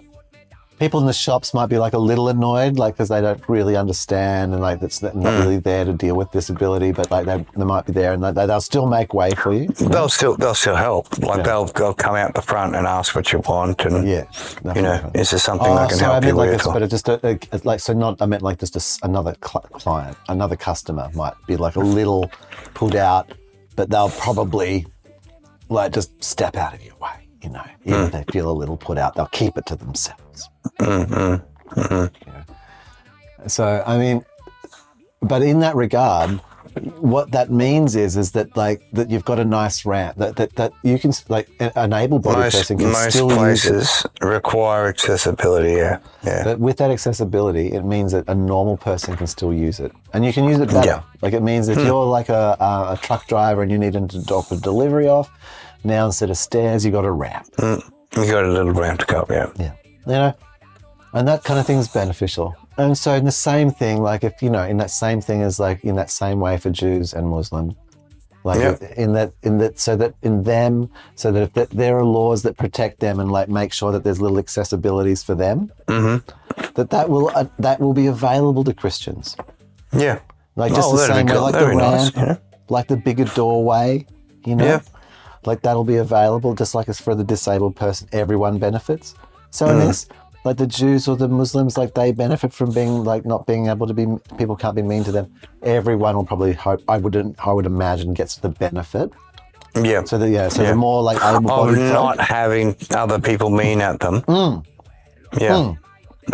That's right. That's what I would see generally in law, that it applies sort of generally. Yeah. I think.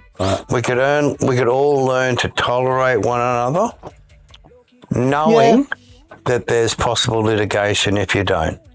I think that's a great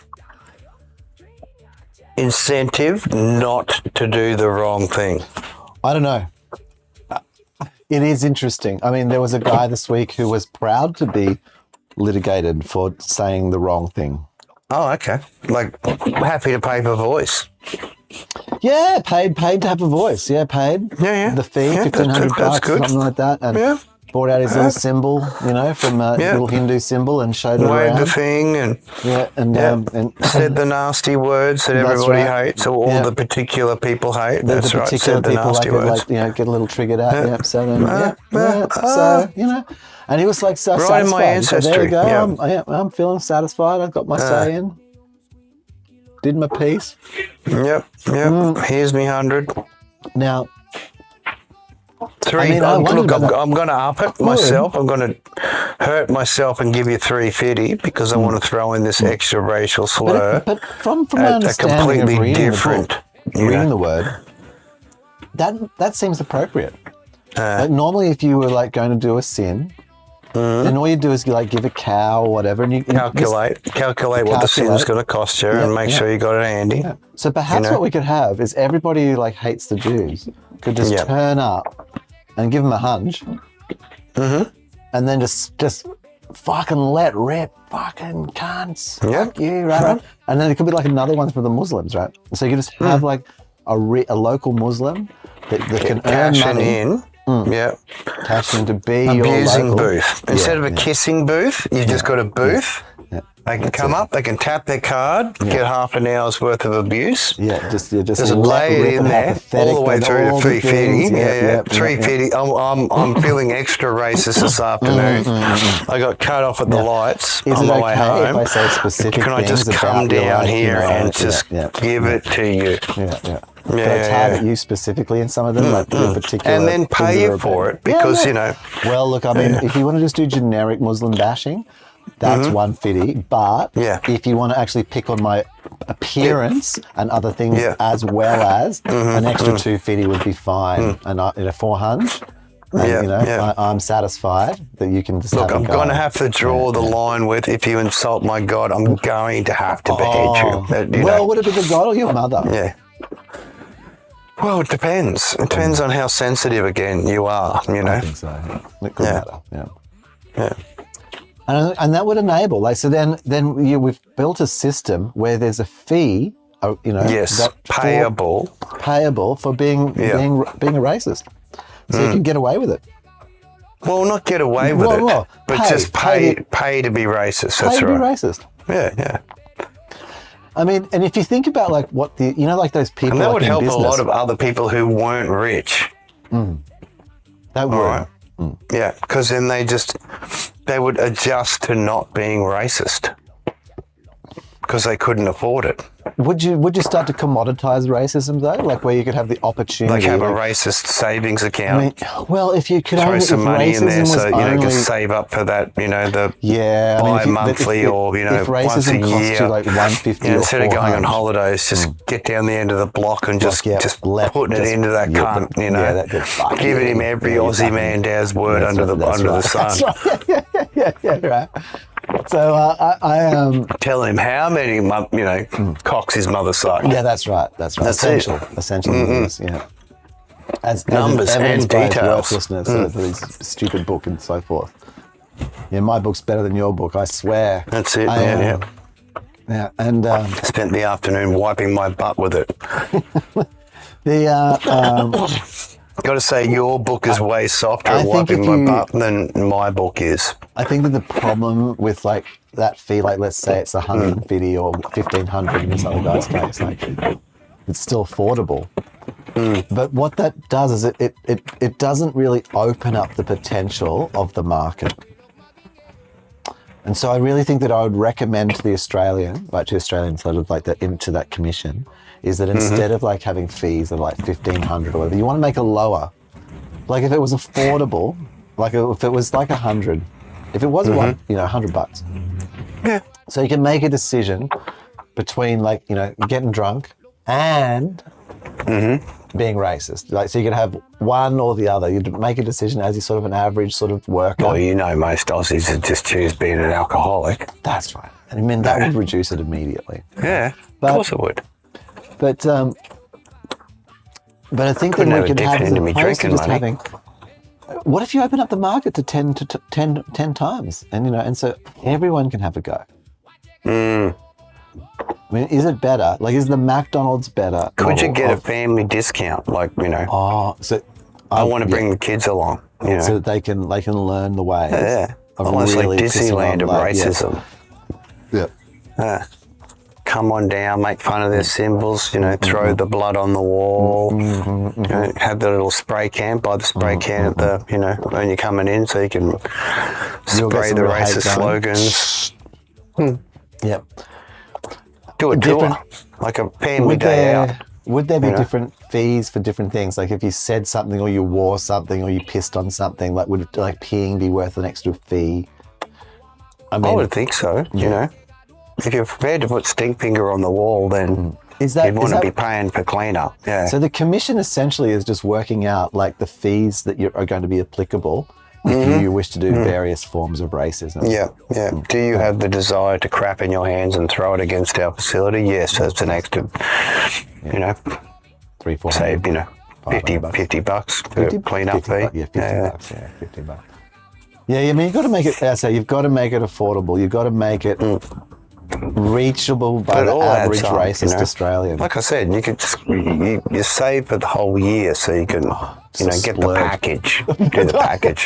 Come on, go on your little spree. Package, yeah. Like your absolute sort of racism. Get it all out in one fucking afternoon, you know what I mean? And then you're good for the whole year. Can you imagine the kind of Christmas gift to give to a good old Catholic? Racist theme parks, right, where you just go there and abuse each other's, Give your Catholic friend the best gift not that they actually can blow get each other's this year. temples and whatever up, but just go to a special theme park where you can be racist to each other's stuff.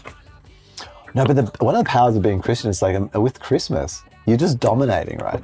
So you could really kind of double up and have like Christmas packages of like maximum racism where you're coming in and like just laughing at them because they don't have Christmas and they don't even get presents and shit like that. Yeah. You know what I mean? Like and just taking the piss Taunting. out of them. Like, I remember that well as a JW, man.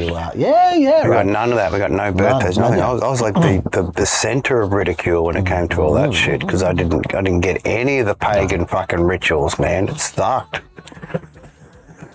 Wow. Hey? Talk about missing out. No, wow. It's don't ever be a out of a JW. religion while being in a religion. It's the worst of the worst. They don't have any fun. I mean, at least the other one have all the pagan rituals and shit, I don't get no fun in that one. Man, can't even take blood. I don't know if that's changed, but yeah, that was the rule. Blood's sacred as fuck. You can't have it. Yeah, I mean, it's as a way of being, it has certain advantages. Yeah. I mean, it's interesting that it was it was a more modern version, like spin-off. So it kind of maybe benefited from a few kind of modern knowledges, and it just sort of kind of integrated a few little conveniences. Well, it helped you stay away from the scourge of the, Medusa's syphilis. Okay, yep. So I would assume that the foundation time of the JWs, we'll make an assumption here. Yep. It was around that time in the 60s anyway, so. Well, was it earlier? Late 50s, early 60s when everyone started getting loose. So having no blood, no sex, da-da-da-da-da. Would have kept them clean. I would have thought that it would have been, the JWs would have been a little earlier than the 1950s. Oh, probably around, like I said, When did they start? 1940s, 1950s. Pretty sure. Yeah, probably the idea was around probably earlier than that, another way to get a clean crop. 1870, right. So, in Pittsburgh, so I mean, you look around that time and sort of knowledge around sort of medicine and being able to find with microscopes and look in blood and shit. And then to come out with something like, blood's actually got diseases in it, you know what I mean? Like it's a very timely of course it is. response to like blood infusions starting to happen, First World War. So it's like knowing the cycles of the, when the eclipses happen.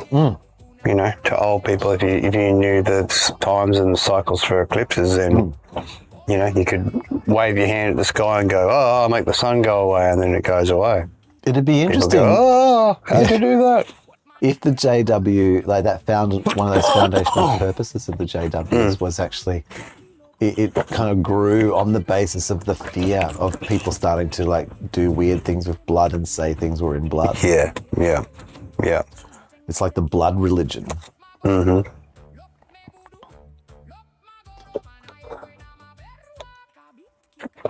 Well, it created uniqueness. Like it made it stand out. Yeah. Well, especially if That you... and a special, you know, 144,000 ruling class. I mean, fucking hell. that they tried to co-opt that notion. Yeah.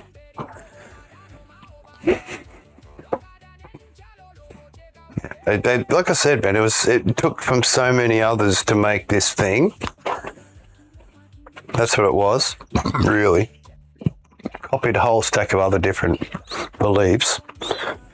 Got really strict on some. But yeah, just basically create a completely ostracized people because they didn't celebrate any festivals or festivities. Yeah, it's interesting, hey, because they haven't, and not even an internal set. Like, The for only example- thing they did celebrate was the Passover, and then they did the cannibal corpse, you know, blood of Christ, you know, So that body really of kind Christ of shit. still, even then, it was just But only the one that was only the identified. 144,000 could consume it, Oh, yeah. not the normal people, not You the had to watch. you Did know, every- not the does- 12 tribes. No. Only the 13th were allowed Yes. to eat it. Participate in cannibal corpse ceremony. And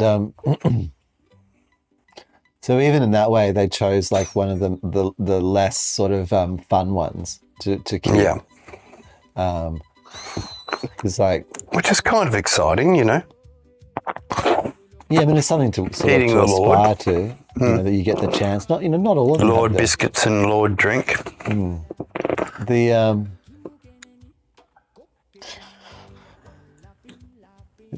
yeah, I guess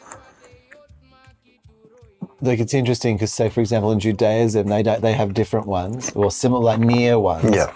But they actually have heaps of celebrations. Yeah, of course, man. And I mean, in a way, like, I don't know, like, I definitely, like, there's a lot of pious kind of ones in Yeah. Islamism. And a lot of, Islam, but What I like is when they have the little diet, like they fast, the fasting techniques, which I think's excellent anyway, just for health reasons. Yeah. but fasting is they excellent. also are grateful. There's also the fun. There's always the fun bits. So they got very stoic. Hey, these JWs, they couldn't even have the fun time, fully, no man. fun. It was no fun. And even the elders preached the whole, you know, makeup is for Jezebel. You I've know, met some plain elders. wife, you know, happy life. I've met some elders. They're certainly not fun people. Their objective No, but is to be very that's their stoic, creed. Keep it plain, serious. keep it simple. Yeah. You in charge of the family if you're the man. You got the penis, you're the boss. Oh yeah. And when you ain't there, then, you know, your son's the second boss. Yeah. Yeah. But that gets weirded out, doesn't it? Yeah, I know. Yeah, bizarre as fuck. But hey, look, that's their thing. Yeah.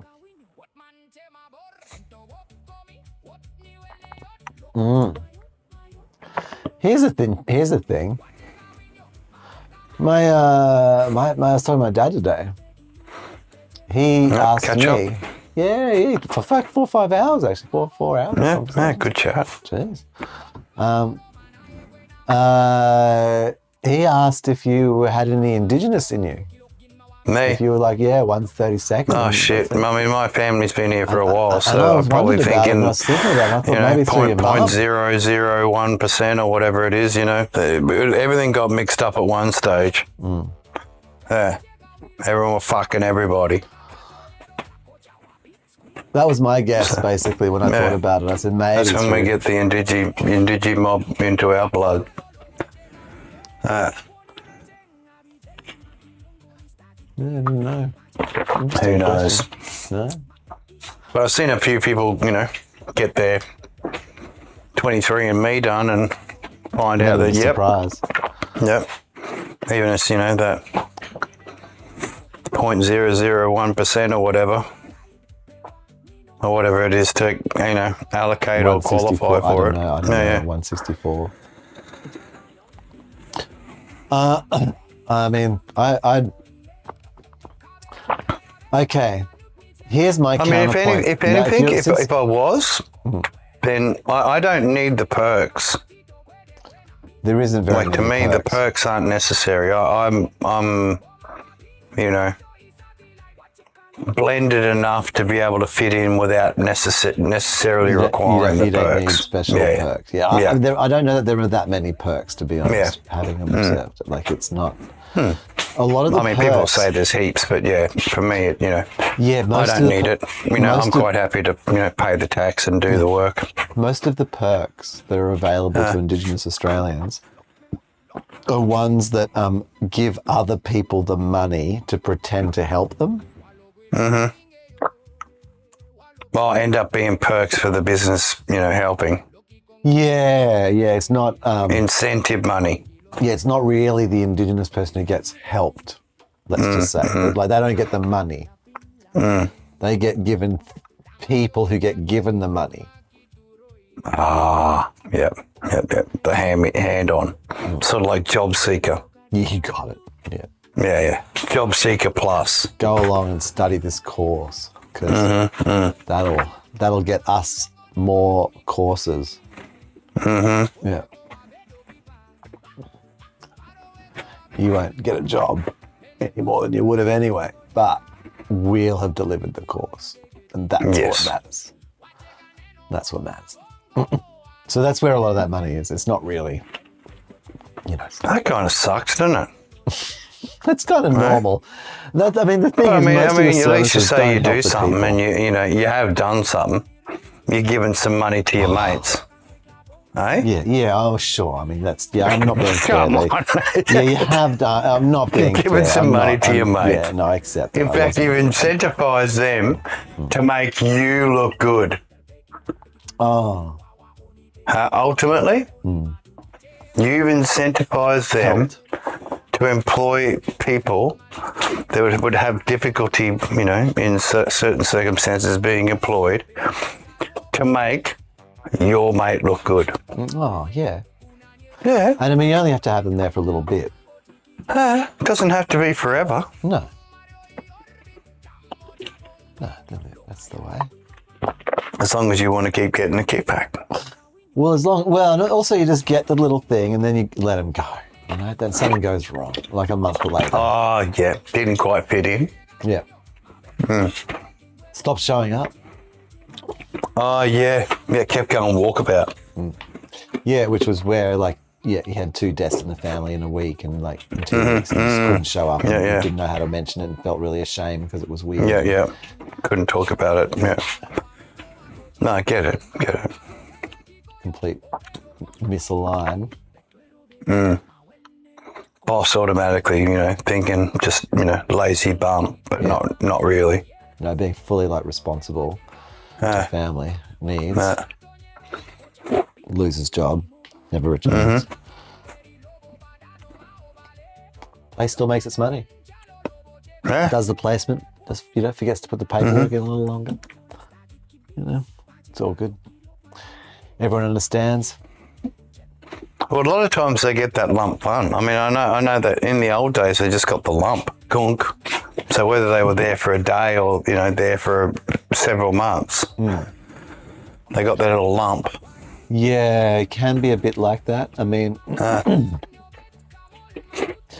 But sometimes you just get the reward, besides just the monetary thing. It's just you got the little thing in the paper, the special. Yeah, local supporting the business helps community. there. Got the little logo, Yeah, that you can put out the front. Mm-hmm. And then there's your Indigi little- friendly. Yeah, that's right. They're Indigi not- friendly, you know. They walk past. Kangaroo with a bullet hole through it. That's right.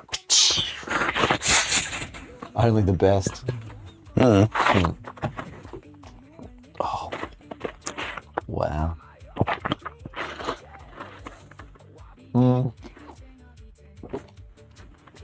My guests want to say this. My issue with the sort of Royal Commission, if it is about these things, what is it? What are we saying? Are we saying that? Okay, we're saying we have to respect people's traditional ways and allow them to practice their ways and not have a go at them or do anything about it, and they can do whatever the fuck they want. Well, yeah, I Because guess. they can break our laws. They can like assault their children. They can do whatever. And we can't say anything if about that's the it. tribal way of what it used to be and how they'd like it to be, then it's providing self-governance, isn't it? It's weird, huh? Huh? It sort of sounds a little bit like that. Like it is a little bit so that they can be different rules, and we can't say anything about those different rules. You have to just And I just look at that kind of stuff. Well, we have that in place with other cultures, ways of preparing food and doing different things. We make accountability for that. Yeah, sort of. Like, yeah, we do. Like, definitely Indigenous Australians, they can like. As long as it sort of sits within a humane, premise or whatever there's they, certain guidelines that we will still let Yeah. them do the thing, right? They can't just like sit there, picking at the turtle's eyes as it like still, as it's trying to live. They've got to kill it. struggling. Yeah. But there's method. Yeah. well, I mean, I just think that in that way that it applies to all. Look, either one. So, look, you being a Papua New Guinean background and descent, you feel like you'd like your rights as a Papua New Guinean to, if someone pissed you off enough to be able to fucking crack them on the head and, chop them up for breakfast. Yes. And maybe shrink their head down, using the special techniques to Actually, create I'll put yourself, that person's head your own little dingle dangles. On my cock at the end of it. I should be able to eat them and put their Knob head. cover it. And That's it. cover my knob with their head. Assert dominance where And I should be able necessary. to walk down the street proudly displaying my cultural way of that shrunken head on the end of my cock after I'd eaten them and their family. I'd feel proud to be walking next to your side and know that I am not one of the eaten. Trusted. And not that you're racist. Yeah, You're and I'm not upholding racist. The Royal Commission of Australia and cultural cohesion and bullshit. Yeah. Where that these like absurd, our special ways must be looked after. Fuck you, crap. That then well then bring it on. Yeah. Let us all have our ways. Yeah, let's have our ways then if we're having the ways. Because what it sounds like to me is a very few amount of people can have a very specific amount of ways, and no one can say anything about one or two of the people. Yeah. Versus all of the possible ways. Why can't We need Indigenous to be able to live our, real lives. If we're that's gonna our have- cultural heritage. And I'm Papua New Guinean, man. Fuck, don't even give me those rights. Don't give me those rights. Why is like some foreign religion that's not of Australia, like getting any kind of privileges? When if we're going to go back and say, oh well, some stupid fucking bullshit that some old mate wrote down on a piece of tablet and conned other people with, right? Yeah. Because now we've got to respect Hummy you for tablet, it. yeah. Right. Well, why can't Indigenous Australians, who clearly have more right in that regard than some being foreign there, religion, come along, Johnny come lately, right? Why can't they spear people in the leg in the middle of the street? I think it's perfectly legal, on my opinion, when it comes to that the sort of spearing street should justice. be happening. Yeah, if you murdered my brother Yeah. or my sister or my father, I should be able to spear you in the fucking leg. Yeah. Like, what I mean, I can dig that. And I'm Like going from a either way, cultural man. point of view. Like Come on. Yeah.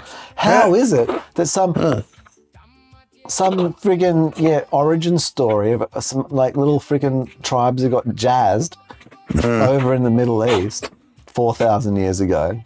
How does that overrank a 60,000-year-old fucking religious principle in Australia of giving us Culture good where, skewering in the leg? Yeah.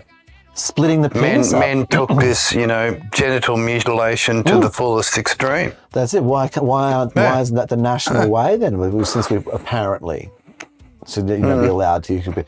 That's it. Maybe if you want to be a man in this country, maybe you need to go through their technique and not just lose a little bit of skin, but get it separated into 4 parts. Hey? And be a real man. That would be a real man about it. Yeah. Well, at least you get to Not do get that the when child version of the That's right. circumcision, you get the adult version. Childish version. Get the adult Instead of version being of kept it. as a child, you get made into a man. Yeah, a real man. Right? Let's see if you're up for it. So I'm dubious for myself. I'm not saying that there aren't people out there who wear the special like Hindu symbol and say negative things about people. For me though, I'm not looking at but that. Even if someone come up to me and said, "Oh well, but you're something," I'd be just like, "But you're talking about something that's not even real." Yeah. Because and it's not that I'm really. What I'm challenging them on is that, well, if your thing's real, then my thing's real. Yeah. Well, what we're challenging them on is, aren't we more civilized than that? Because that's the other point. Yeah.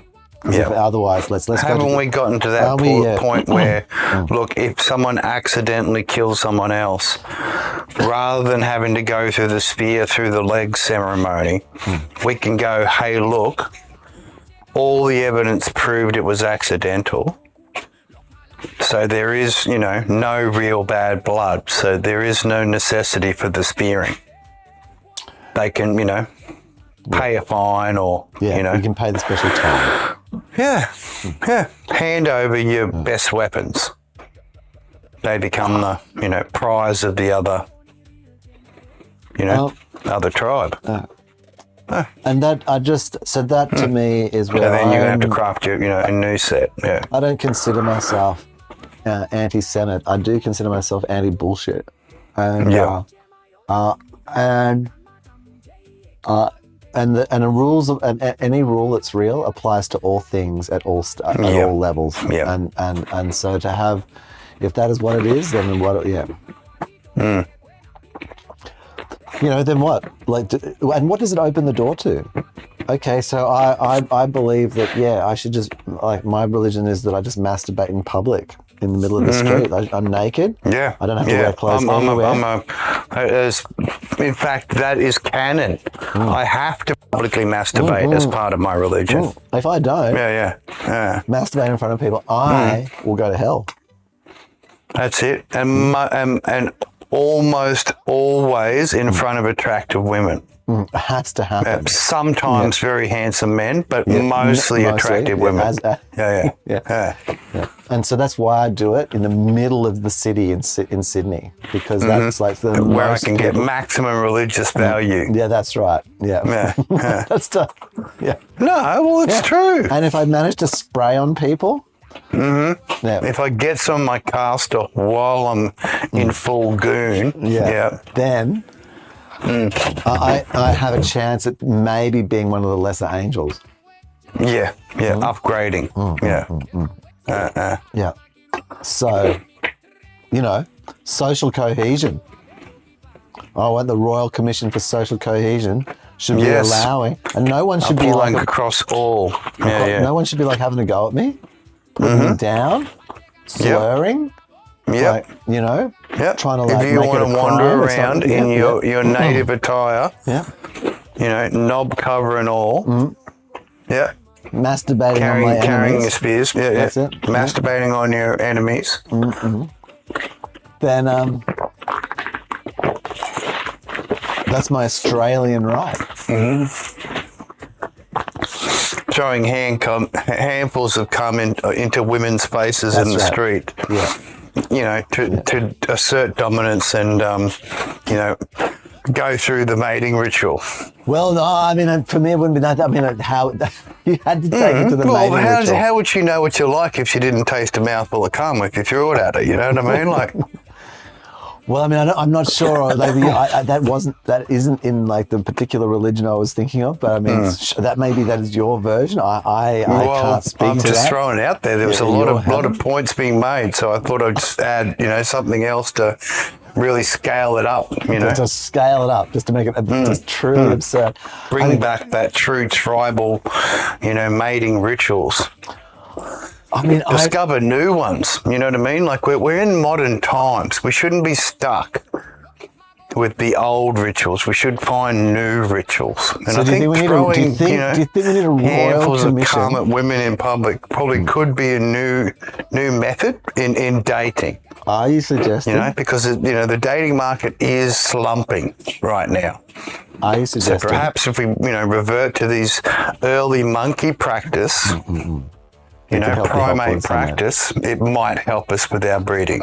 So are you suggesting that we need a royal commission in like modern practices Yes, for yes. social cohesion? Yes. So just like, for example, we've got an issue, social cohesion is falling apart, there's not enough dating going on, etc. So we need to try and find new ways To bond us together, and I think throwing handfuls of sperm at one another in public could be a good bonding experience. And you can see, like, especially with the Muslims, microplastics Christians, in there, it could be almost like throwing confetti at one another. Bring together both right? these commissions into one place, and you've got like the Christians, Muslims, and Jews all together throwing cum at each other in the middle of the city, trying to get it into each other's mouths. That's it. That's Now it. that would bring real unity together. It for would. the people It of would. Australia. It would. Nationally filmed, like you can see it on the international news. Yeah. In New York, here we People have weeping Australia in the today. streets. Yeah, crying With for how the wonderful freedom, it is, you know, a freedom return to yeah, sensibilities. Yeah, that's right. Yeah. The Royal Commission. For social cohesion. You'd be stuck It's together after just that, what wouldn't you? we need to get back To on get track. stuck together, gluey, cohesive. To be one Australia once again. You are, I am, we are. Australians with cum in our face. That's it. That's right. That's right. And it'd be all mixed in. You couldn't tell whose was whose. No. Yeah. Yep.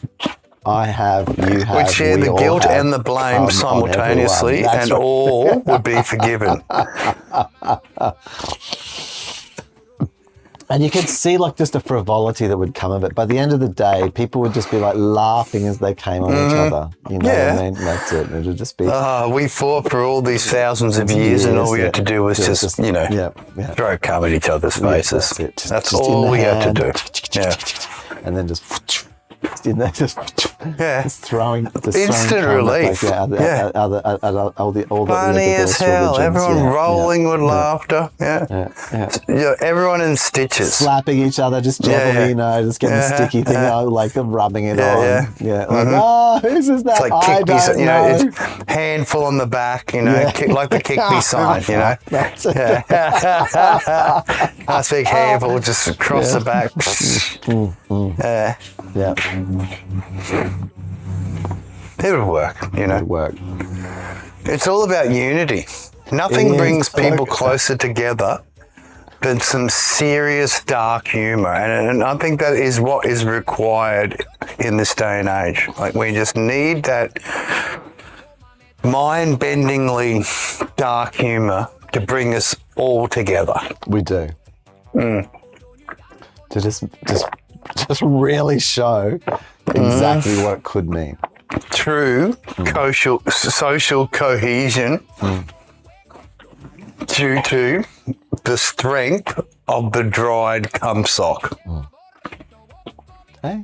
Everyone knows how tough a dried cum sock is. Like, it's almost the slapping. bulletproof. You know, once you've dumped enough cum into a sock and it's had real, you know, Probably That- 6 you know months it's to reaching the dry end. out. You know it's reaching the end It where you is try and it bulletproof, like scratches. quite It's- literally. It actually abrasive. You use it that last time that sandpaper. did. Sandpaper almost turns to like Yeah. yeah.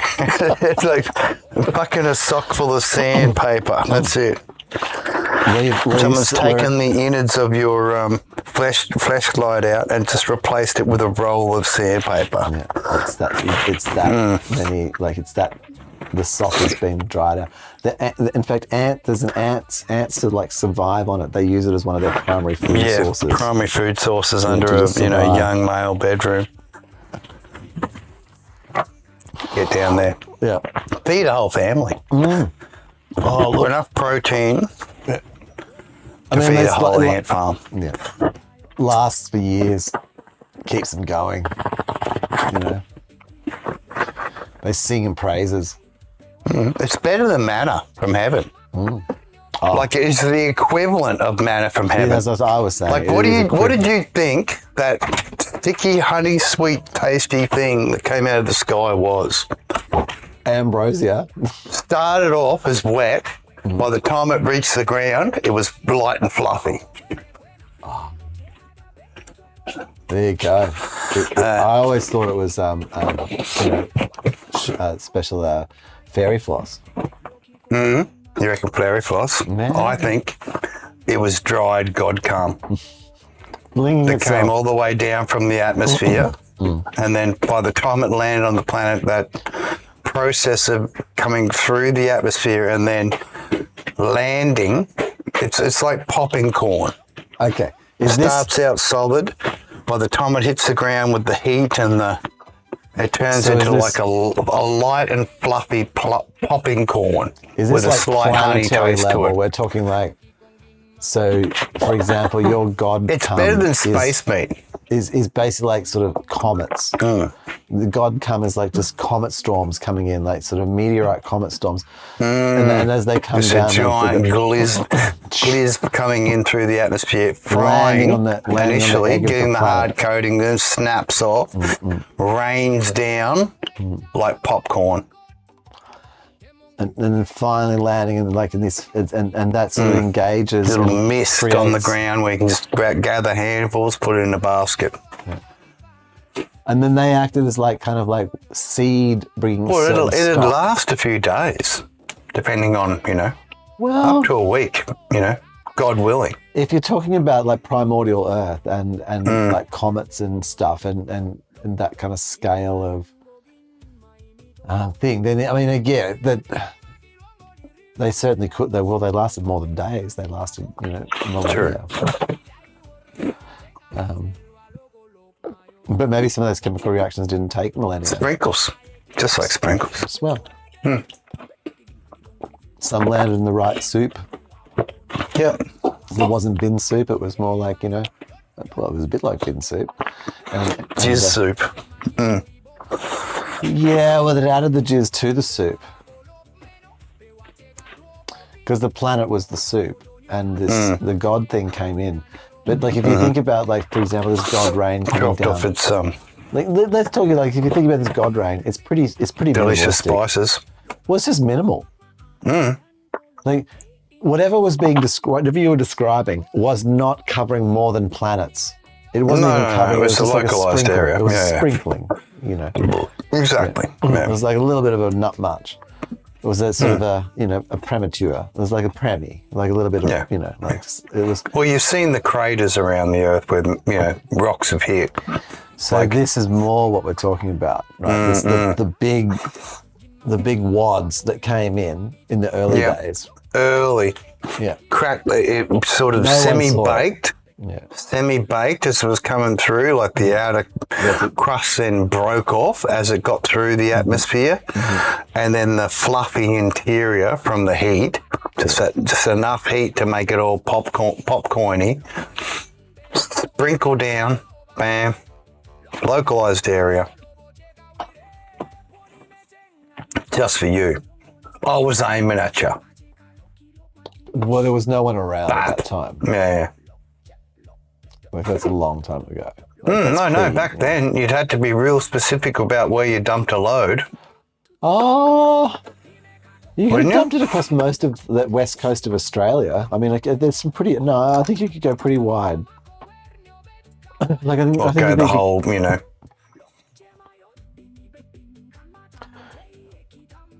Good old stutter water. planetary level like bombardment of like small cometary things adding amino acids and shit to the planetary sort of crust and like blending in with like biological soupy water and you know, accidentally creating things of electrical Extra lightning in moles the atmosphere. Just a good measure.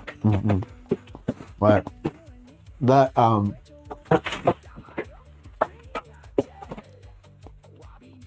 yeah, there certainly wasn't anyone standing around, but getting that across the planet in a broader covering would be ideal. Yeah. Yeah. Scatter bomb effect. That's it. Very Better much coverage.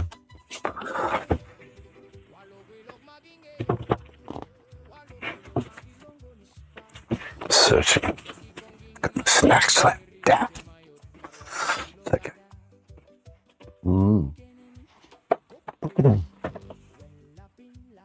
Interesting. What else do we have in the topics, brother? Well, plenty of things. Certainly not, you know, Christians having little tanties about fuck all. Wasn't one of them, but That's was it. important How for hurt their vaginas are. it's been coming up for you a bit. Like Look, it's just what I'm getting in episodes. my feed. Like, Yeah, you but know. that's what. Yeah, but you can probably get lots of things in your feed. It's quite specific. I noticed like that, and you have a bit of like anger in your voice around each time you bring it up, around this idea of well, it just annoys me. Christian being. It's just like, it's getting to that oppressed. point where it's annoying to me. Like, I know what the facts are, right? But I'm getting fed this just complete dribble. Like, where you're the, eating it. you know, yeah, I know. Well, know then, what, again, that's what makes me angry. Is that like, why am I putting up with it? I'm gonna have to do what you said and just start blocking this crap. Just going, no, thank you. Do not recommend. Not interested. Do not recommend. Not interested. Yeah, I'm gonna have to start over. putting the hard yards in. Yeah, Well, if you don't, then you are interested, yeah. and that's why I ask you, like, why? Why are you interested? Why do you want to? Why do you buy? I don't know why it's putting me an algorithm to make me interested. Well, I'll put it that way. because I'd rather see Lola Bunny and her bits in my feed. Well, you're not clicking on it. You know, You're clicking on, why am I an oppressed white Christian? That's what you click on. So I'm asking you why you click on it. but I'm not clicking on Well, you why am must I a be. white oppression Christian. It wouldn't be showing it to you. Again, I have certain people I listen to which probably fall into the category of someone who'd feel like there's something like that, Si. All right, so maybe it's presenting it to me thinking that I am that something that presents like that. Well, Okay, but you don't click on them. because I'm merely interested in the other content that I listen to, which is sort of, maybe indirectly related to that, but it's not what I'm interested in. So it's sort of like, It's the I'm interested in you she-males like this? that unfortunately people have to watch people Sissy who Hypno. liked this, like Asian cat girls, also liked hentai. hentai. Correct. And it's not my fault that I have to then consume hentai after hentai Yes. because Yes. I like cat girls. It's not my fault. Correct. Yeah. I'm way more attracted to, this sort of stuff. The cats I watch now versus the cats I no longer watch. These ones. I mean, are you sure? You're sure you're not like, but you grew up like ultra Christian and you felt persecuted, and so it sort of subs into your like belief world. Always a victim belief. And that, you know, and so then you're like, yeah, well, why Secretly, was that? all I want And is then it someone preys to on you. acknowledge the fact that I've always been a victim, and you know, and it preys on the fact that you grew up maybe in I a might be able to Christian, get over it finally. Christian You know, cult, and because you grew up in a Christian cult and you have that experience, so then it preys on you, and so it shows you this thing that tells you you're a persecuted cult. because I'm, you know, Well, because you've rather watched than other being things. a mainstream, you know, copy Christian, copy paste Christian, well, I'm you know, I don't mean it like intentionally. copy Like paste inadvertent. Christian with extra steps. That then it's like so it's like you're actually that maybe like so that's it. Like it's literally like the algorithm, and you're subbing into the fact that and both you and the algorithm are basically coalescing together on that trip of the thing, and so and of course you wonder about it and go, well, yeah, I mean, I was like that, and maybe that is I me. guess. You know. Maybe what do I you want me to tell you, identify. algorithm? You know, it was. I do identify It with was it. pretty sucky, you know, being dragged from door to door as a kid and forced to believe all this ridiculous stuff. Like there's a firmament, and you know Because it's the really earth is been not flat. rolling the episodes, like I must say. Like it's like it's like becoming like almost the theme. Okay. I'm getting a little bit. So that's why I'm questioning what do they I'm call asking. it? Focused on it. I'm getting a bit. it's like, well, this is like the fifth episode of Christian guilt, and how somehow Christians are bad guys, and the world thinks they're bad, and I'm a white male, and so I'm a bad person. And I'm just going, yeah, what's this game?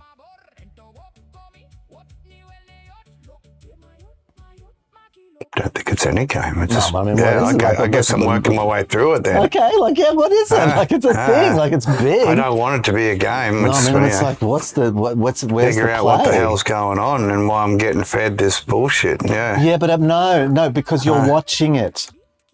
So why are you? Stop blaming the other thing. No, I'm not. I just sit here on a computer and it just rams into my mouth. The cock keeps going in there and I can't stop it. I don't know why it's happening. That's lazy. No, the cock's going in there because your mouth's there. Like why? What is it? What do you want from it? What does it feed you that makes you feel something and then it needs to be like sorted out. Like after like why are you consuming content that in a sense you find that you claim is also that like why are you feeling that offends you, that it upsets you or something, and is twisting your mind into believing something which is not real? True.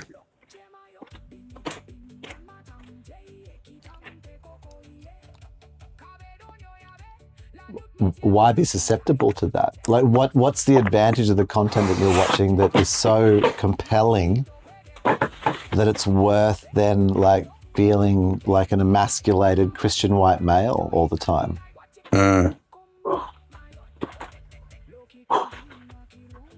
It sounds like shitty content to watch.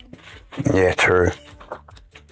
To feel like that about it and like be like, why do I have to feel this way? And like, what the fuck's going on with the world that I have to, that apparently this is what it is. It's like ultra, black New World Order shit. Like,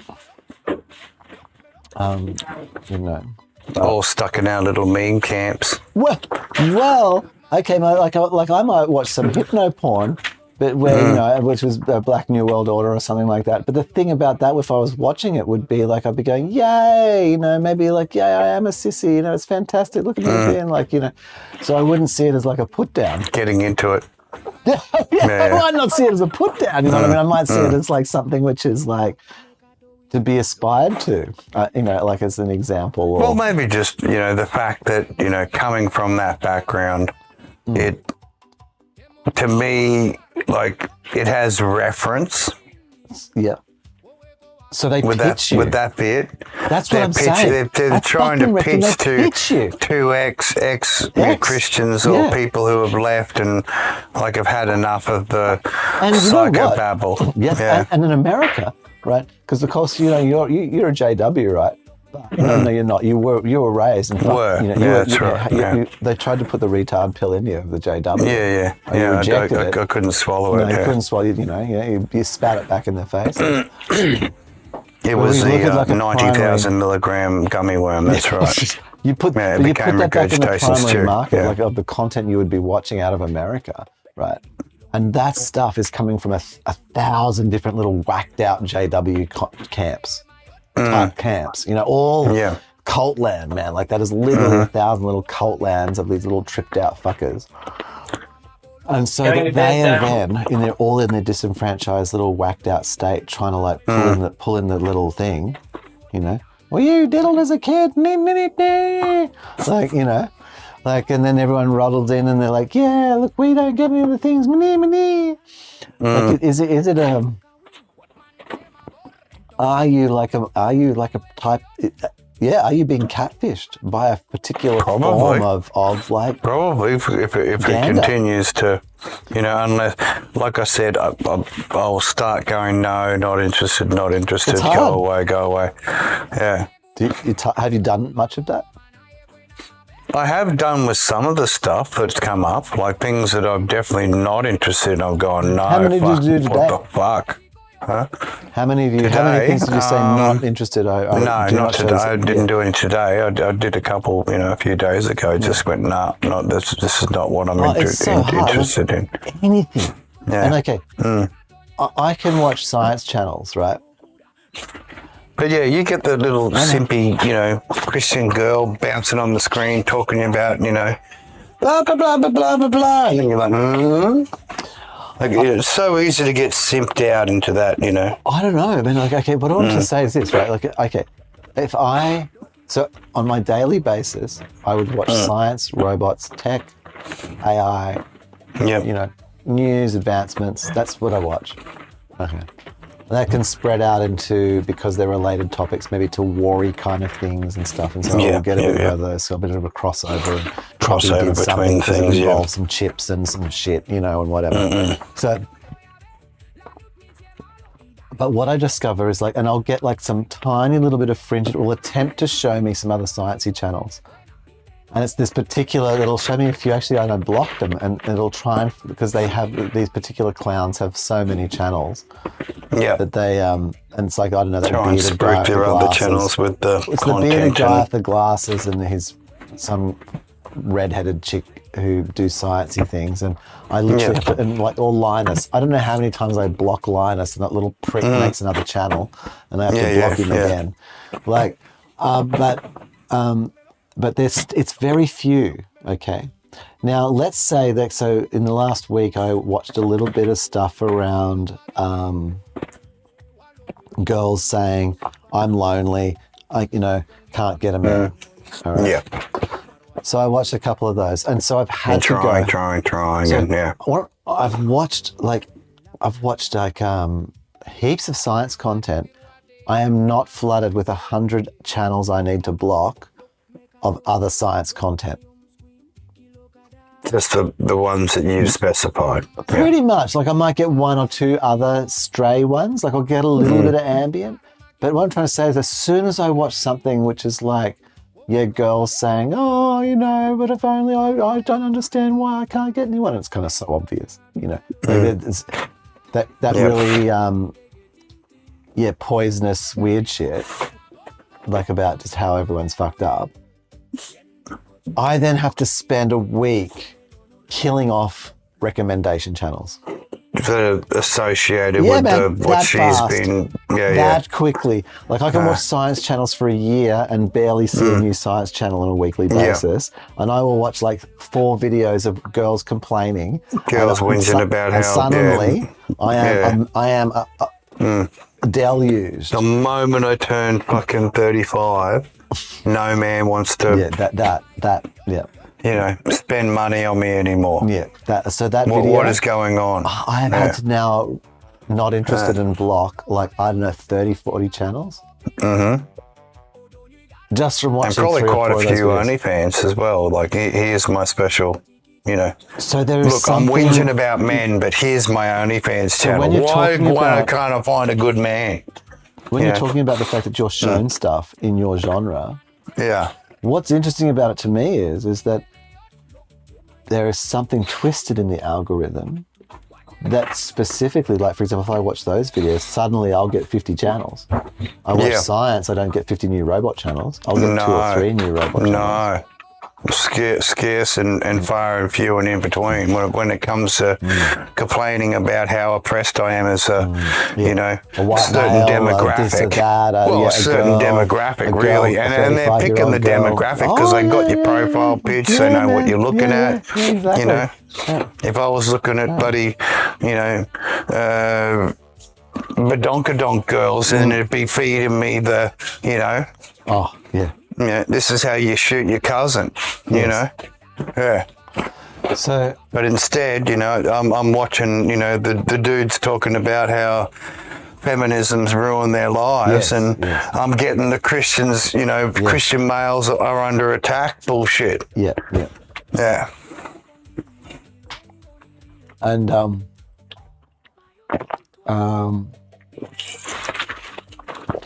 Christian males are not under attack, and also they're No. not doing much attacking, relatively speaking. They're just attacking probably as much as any other. Mm-hmm. Yeah, right, but They're all making fun of each other, and I think they're just, some people figure that, if they stick to that in the algorithm, they must have got a certain amount of hits for the video. well, listen to your own language fashion. this evening. Yeah. No, not this evening, just in the last little bit, right? Listen, no, go. Listen to your own language, man. You kept on referring back to, I don't know. The cock keeps ending up in my mouth, man. I keep going on to YouTube and, next thing I'm just up against the wall and it's ramming into me. And it's just like, I don't believe so. I think you have to click on it. But you want to. And like I say, man, like, it's so interesting. Like, I looked at it and I got to tell you, like, even those girl complaining videos, and I was like, I don't even want to, like they're all about, like, no one, and it's like, yeah, no, of course no one want to breed with you. I don't want to breed with them. Why would I want to watch videos about telling me about how they don't want to be bred with when I don't want to breed with them anyway? Like, I'll be just like, no, well, I don't either. So I kind of agree. But I guess the point of it is like, Stop clicking. stop clicking. Just unclick. That's basically it, yeah. And when I get to the real unclicky level, like, even on a science thing, like, I don't want to, like, random 100 people's, like, bullshit opinion that's probably half AI. And you get to a point quite rapidly on YouTube, even with a fully curated feed where it's showing you almost mostly what you probably want to see, then it's you scroll like 1 or 2 bits and you've run out of, you go, Yeah. You run out of content, yeah. yeah. Because there's not much on that particular content you're There's selected. actually not, you run out. Actually, there's not, like, even if you follow 50 creators, like, they're probably not putting everything, like, once you've watched the 2 things that got put up today, you're done, aren't you? Well, the content on Cheap's more prolific than the people that I watch. There you go. Yeah. They'll put out 1 or 2 maybe videos a day, or, once every couple of days. Yeah. So the YouTube, for me and my algorithm, I see more, talk is cheap stuff because I'm subscribed to it, and basically it's getting bombarded.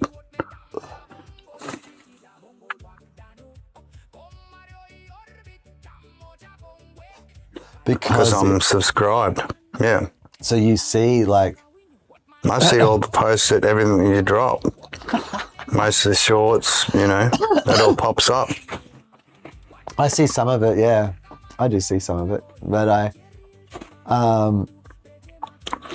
But what I'm talking about is when I've watched a content creator I'm watching, down the edge, like our video I'm watching live right now, down the right-hand edge is What's that? suggested videos. okay, what's there? So I went to the world's quietest room to play this. I've got Australia's worst cruise. I've got biggest bankruptcy wave in our lifetime. I've got odd behaviours of autistic adults. Resident Evil official trailer. That's a good one collection, isn't it? Trump roast Don Lemon's dumbest man on fucking TV. Why Paul McCartney won't be on my channel. Do not buy spyware TVs. LG spyware TVs. If Australia police knock and say we've had a call about you, how to respond. Starship Flight 13. Where's the kaboom? God, you got a long Bring me list. to the horizon. Kathy tries to How long ruin is your Jim's marriage. screen? Huh? Oh, just scrolling down. Oh, okay.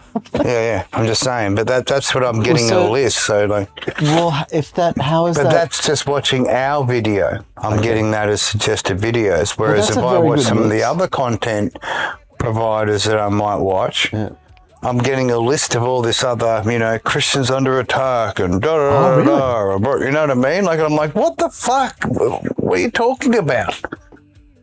That's what I'm saying. That's the reason why I keep bringing it up, because it's being pushed to me. I'm not clicking on any of that shit, but it's being presented underneath the content provider that I'm watching as, people who watch this video also watch, 7 ducks in a row.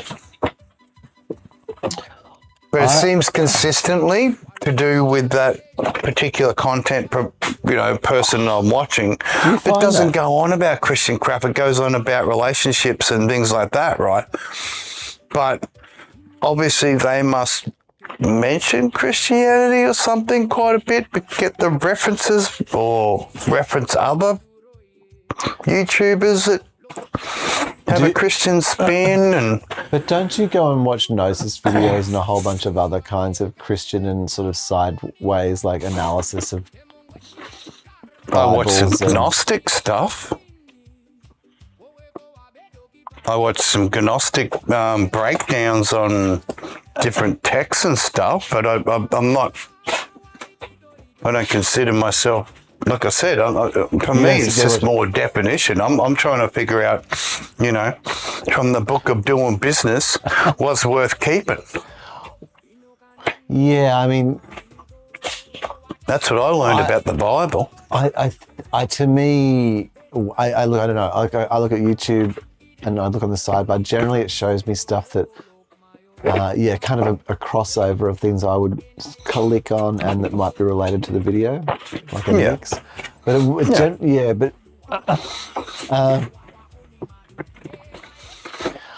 I don't know. I just. Yeah. All right. So anyway, essentially what you want is we're done with the Well, basically what it all ends white up. guy in trouble. Well, the problem with the white triangle guy in trouble is that it rapidly always declines back to, like a little, like Religious jostle. like a little, just a complaint, like it, or just not even happening, or just like a, I don't know, like it's quite targeted. Like the other week there was a round that. Apparently white people are the ones who rape everyone and Asians are just so magnanimous and never rape anybody. And they've just caught this Chinese one who was worse than fucking Epstein, apparently. It's not true. But the trope is, I don't know who makes the trope. It's interesting like that. Okay. There's this idea that, say, for example, Jewish folk own all the media, and then for some reason Jewish folk then for some reason make all the media be bad about them. That's sort of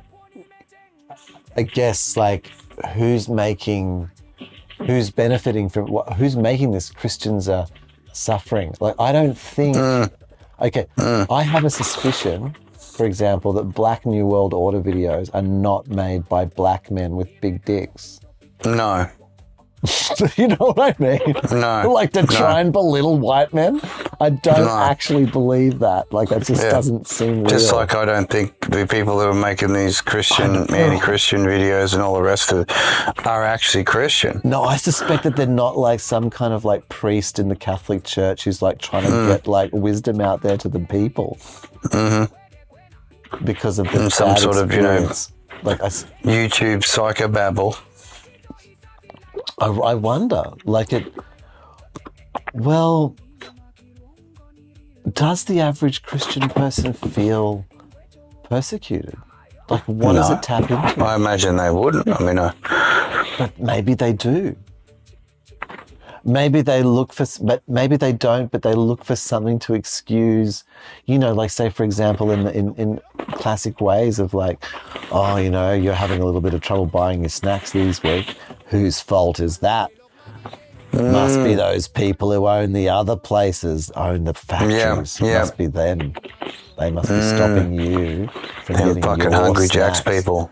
They're making you not get your snacks. So we should band together and get rid of those people who are not us. Form a coalition of McDonald's friends. That's right. To get rid of those Hungry Jacks people because they're all trouble. Evil burger makers. Yeah. I've heard that they use children in their burgers. I bet they do. Yeah. Ground them up good. If they catch your children, that's do you hear all like Bertha's like child went missing? They get ground harder than bell peppers when they get turned into paprika. That's right. Yeah. Dried, ground up children. That's what's on those burgers. That's the special spice. Sprinkled. Yeah. Liberal dosage. Liberal, that's it. Indeed, liberal.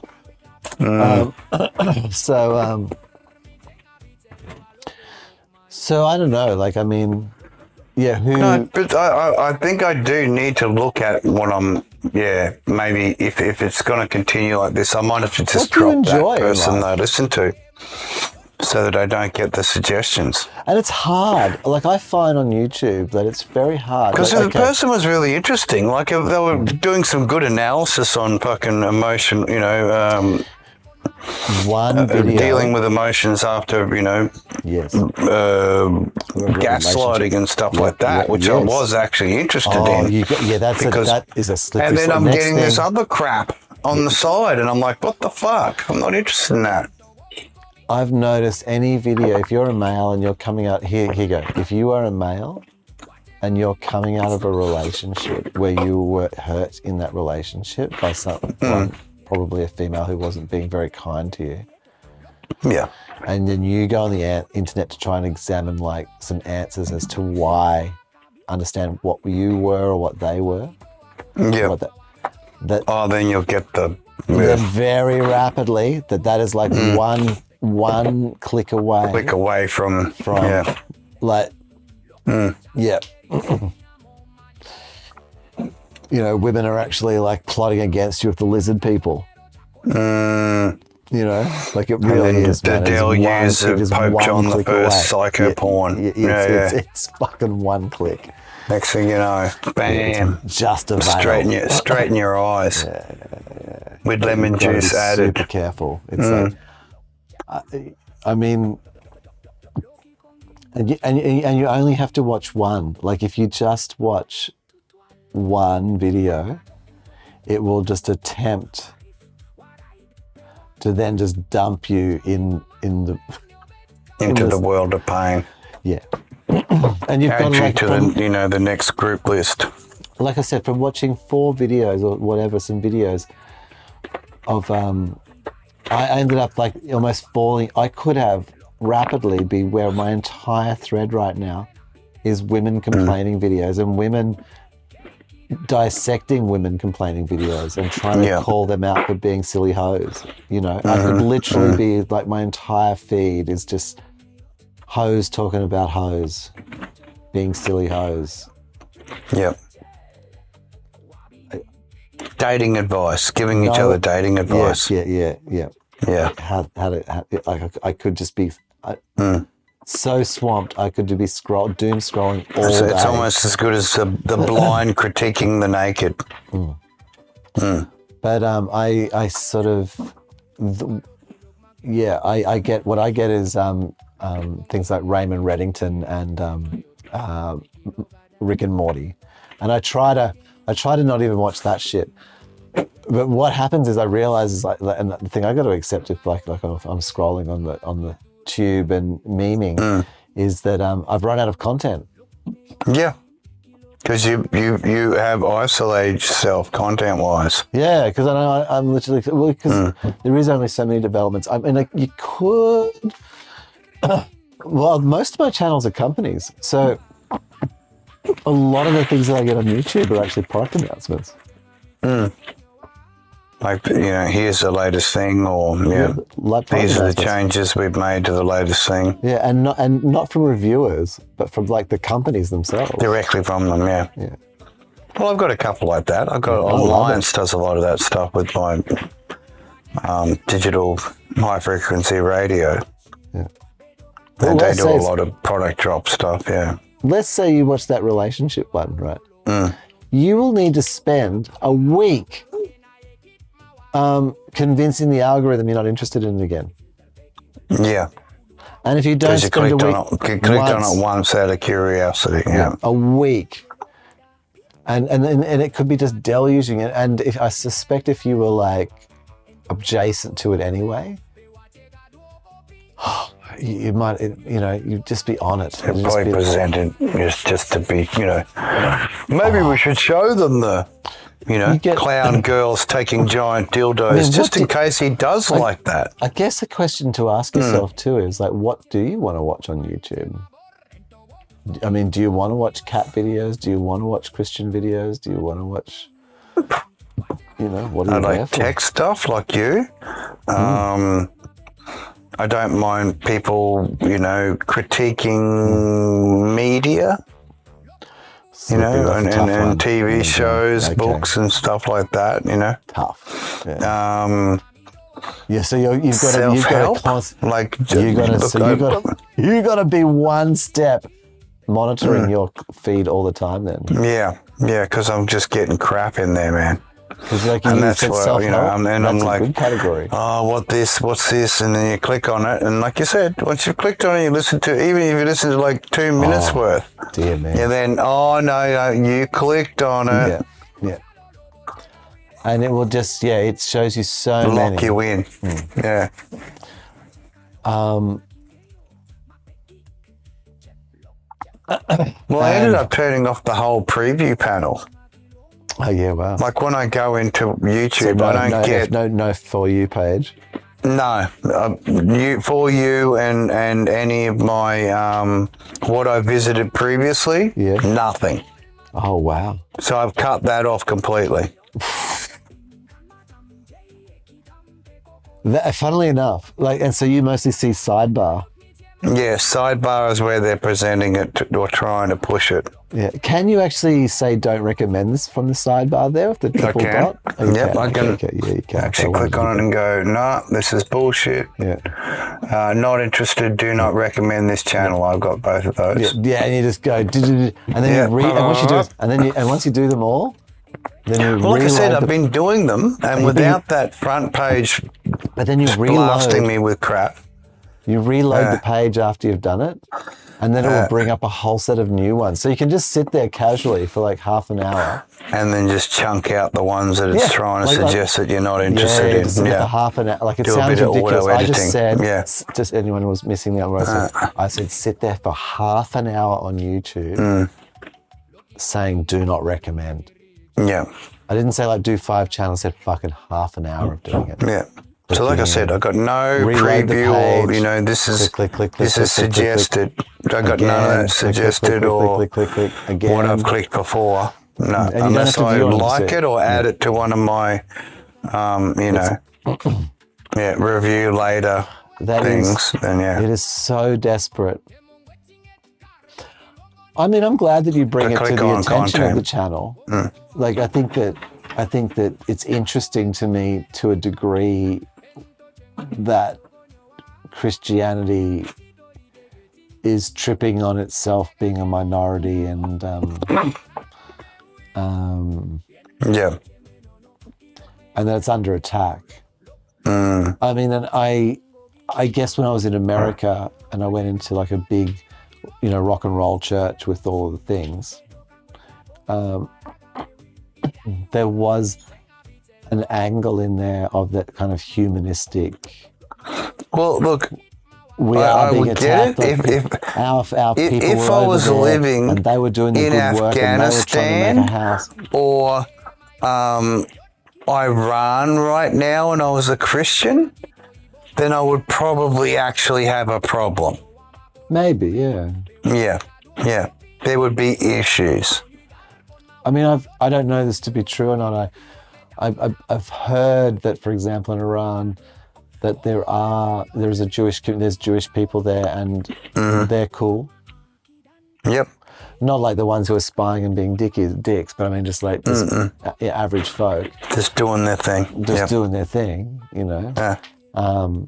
That's not new there. It's been around for a long time. I don't know, but maybe, there is definitely persecution. Well, how would they feel being, I mean, obviously they're directly their homes getting bombed, but the country that they're in getting bombed by their own people, how would they feel about that?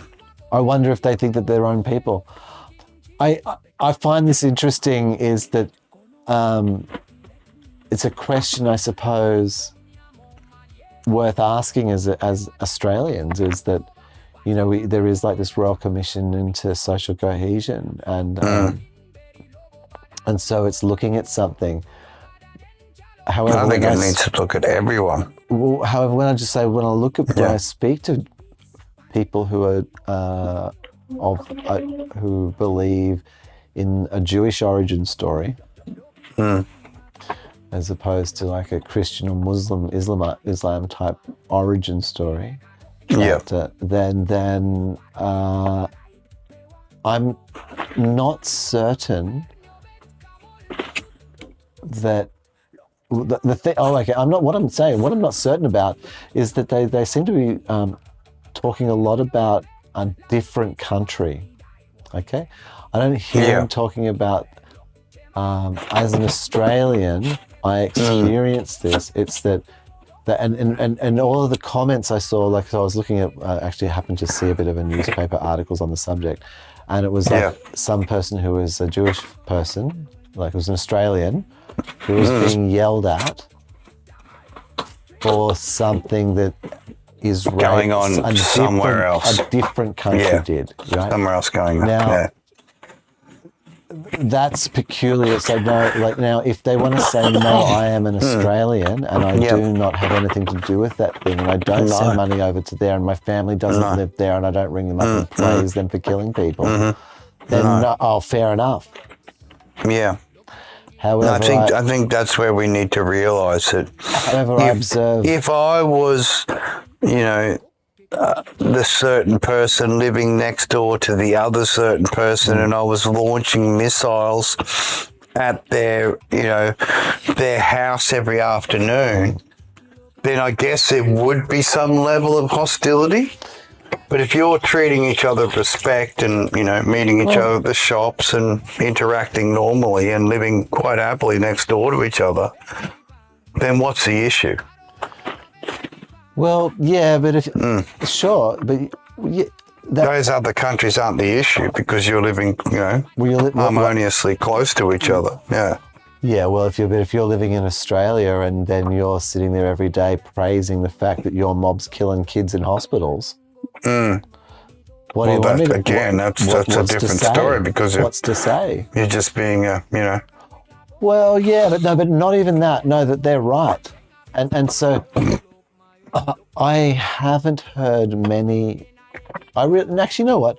I don't recall hearing any Australian Jewish people talk about how them as Australians it's actually around how them as Israelis.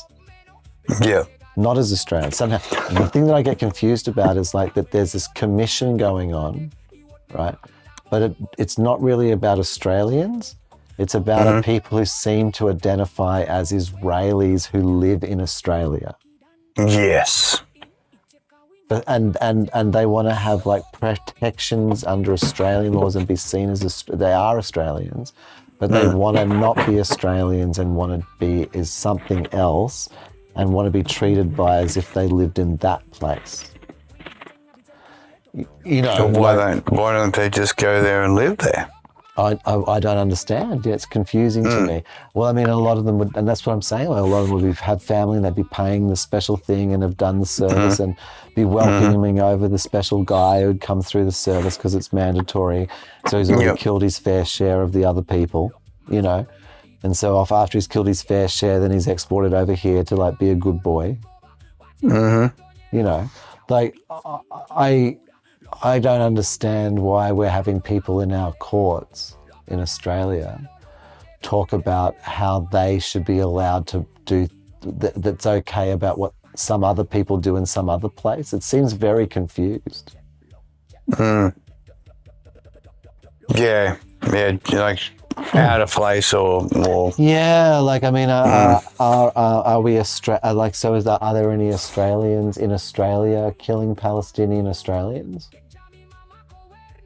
Are Palestinian Australians like secretly bombing? Not here in this country. I'm aware of. So I don't think there's any special, hunting packs of Israeli people cruising around trying to find secret Palestinians in Australia and taking them out. I'm unaware of something like that. I'm unaware of this.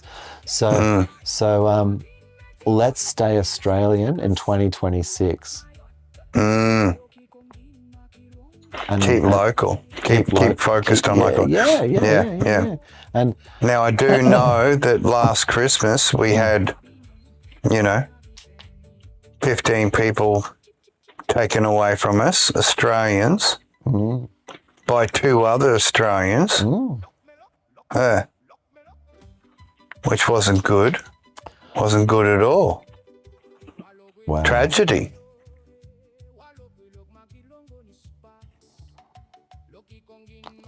And that's definitely something local that we can all focus on. And I think a lot of this reason for the actual cohesion thing is related towards that. Well, is that people forgetting that it's they were taken this long for them to get to a position where they could talk about it? Well, yeah, but is that just people? So what was that then? Was just people forgetting they were Australian?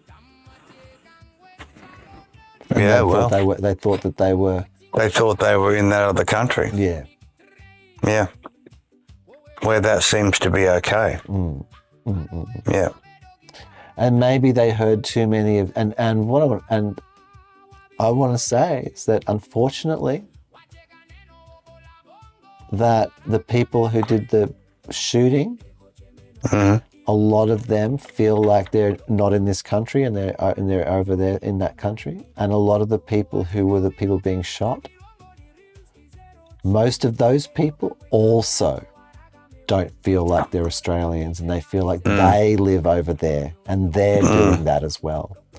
So if you have 2 peoples who both don't think that they're Australian, they're living here, right. Then they're going to it's actually not that happened in Australia. What happened in Bondi actually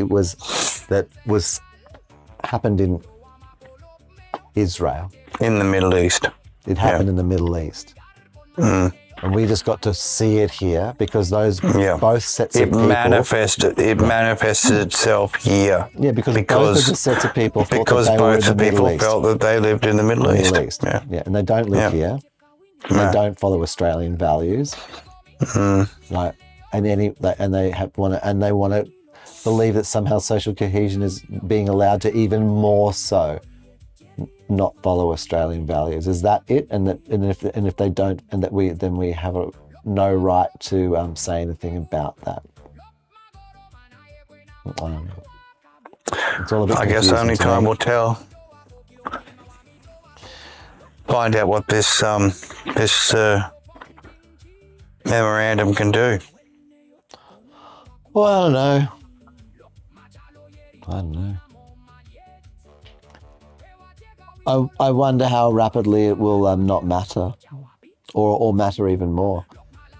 you know, if the world goes to like a fully conflict space, you know, a much more conflicted space. Well, people will definitely feel like they're over there. They will.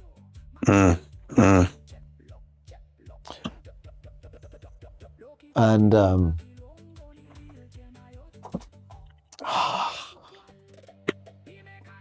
it's, you think, wouldn't it be fun? I was actually having a thought then. This is funny, right? It's like, you know, back in the Second World War and other times, or like the Vietnam War, or any of them, there's always the internment camp. You know, so all the Japanese get rounded up, or all the Germans get rounded up, or all the, you know, Indonesians get rounded up. Prisoners of war are kept, yeah.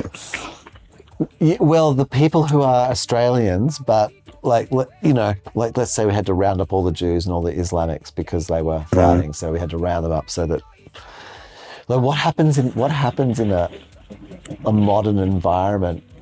Like, would we literally go around and round up all the Jews and put them in like a sort of a fenced area, and safety facility, the Islamic folks, and like round them up and put them in a fenced area because we're a good Christian country? Huh? Like, how would you go seriously around? doubt that. I'm pretty sure there's Geneva Conventions against How would you go rounding around up, people? you know, No, well, the security risk. We're at war. Where there's a war going on. Like, we need to stop. Oh, okay. Yeah, you know, like that thing, like I'm saying. Well, you know, I'm pretty sure they have extensive lists at the old, you know, multiple letter company, multiple letter facilities.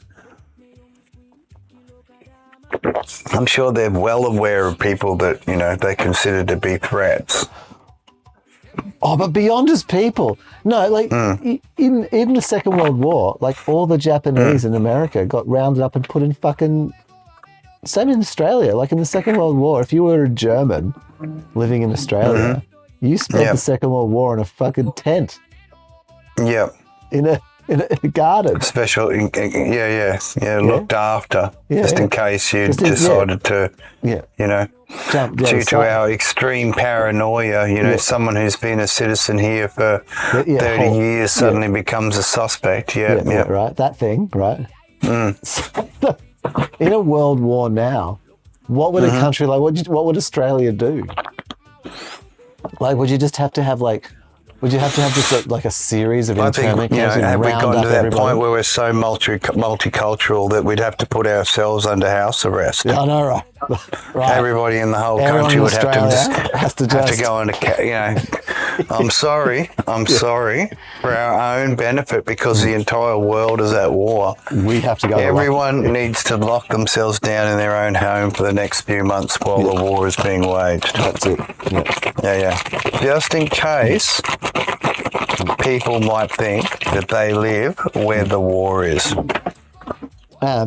If you really need to express yourself in that way, we're offering flights now for you to go back one to your way. Original country. If you want to help them and don't return citizenship and complete annulment of Australian citizenship. Don't be coming back around here again. You're welcome. Yeah. So instead of internment camps, we're a bit more civilized now. You can be civilized flights back to your war zone. Enjoy. Throwing them back into the fire of their own countries. Or stay.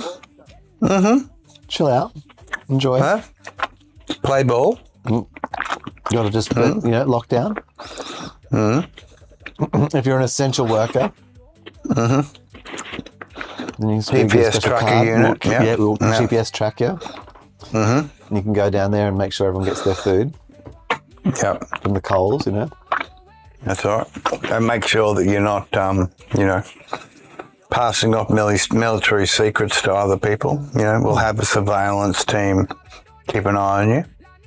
But we won't allow you to associate with your friends until the war is over. Yeah. Until we know for certain. And like we said, if you're not happy with it, you can always go back home. Now, would that be every Australian?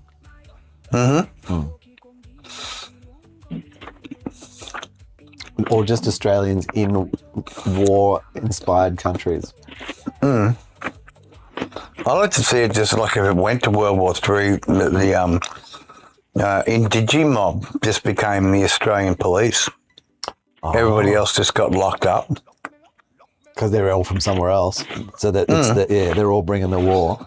Yeah.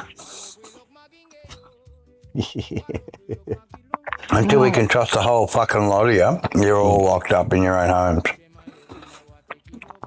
Indigene mob guarding them, making sure they don't leave unless authorised. Permanent jobs. The massive internment camps of Australia. Streets being like monitored by like special robots, Digibots. Disagree, you have to go to the special camp. Re-education in Australian ways. Re-edgement talk. Real talk. That was some interesting talk. Well, there was a lot of topics we Happens didn't every cover Saturday. tonight. But they were very technical and interesting, and where these were very emotional and national and like significant things. Yeah. Thank you for letting us talk Getting about the over religious this, stuff. getting over this whole feeling like we're the victim. Yeah. We all have to own it. We do. Real talk is cheap. It is. Season 13, episode 3. I'm going to try a new editing technique. Glad you could make it. I'm going to stop the recording. Stopped. And then I'm going to go to, and you're going to get to see it. Real talk is cheap, so cheap it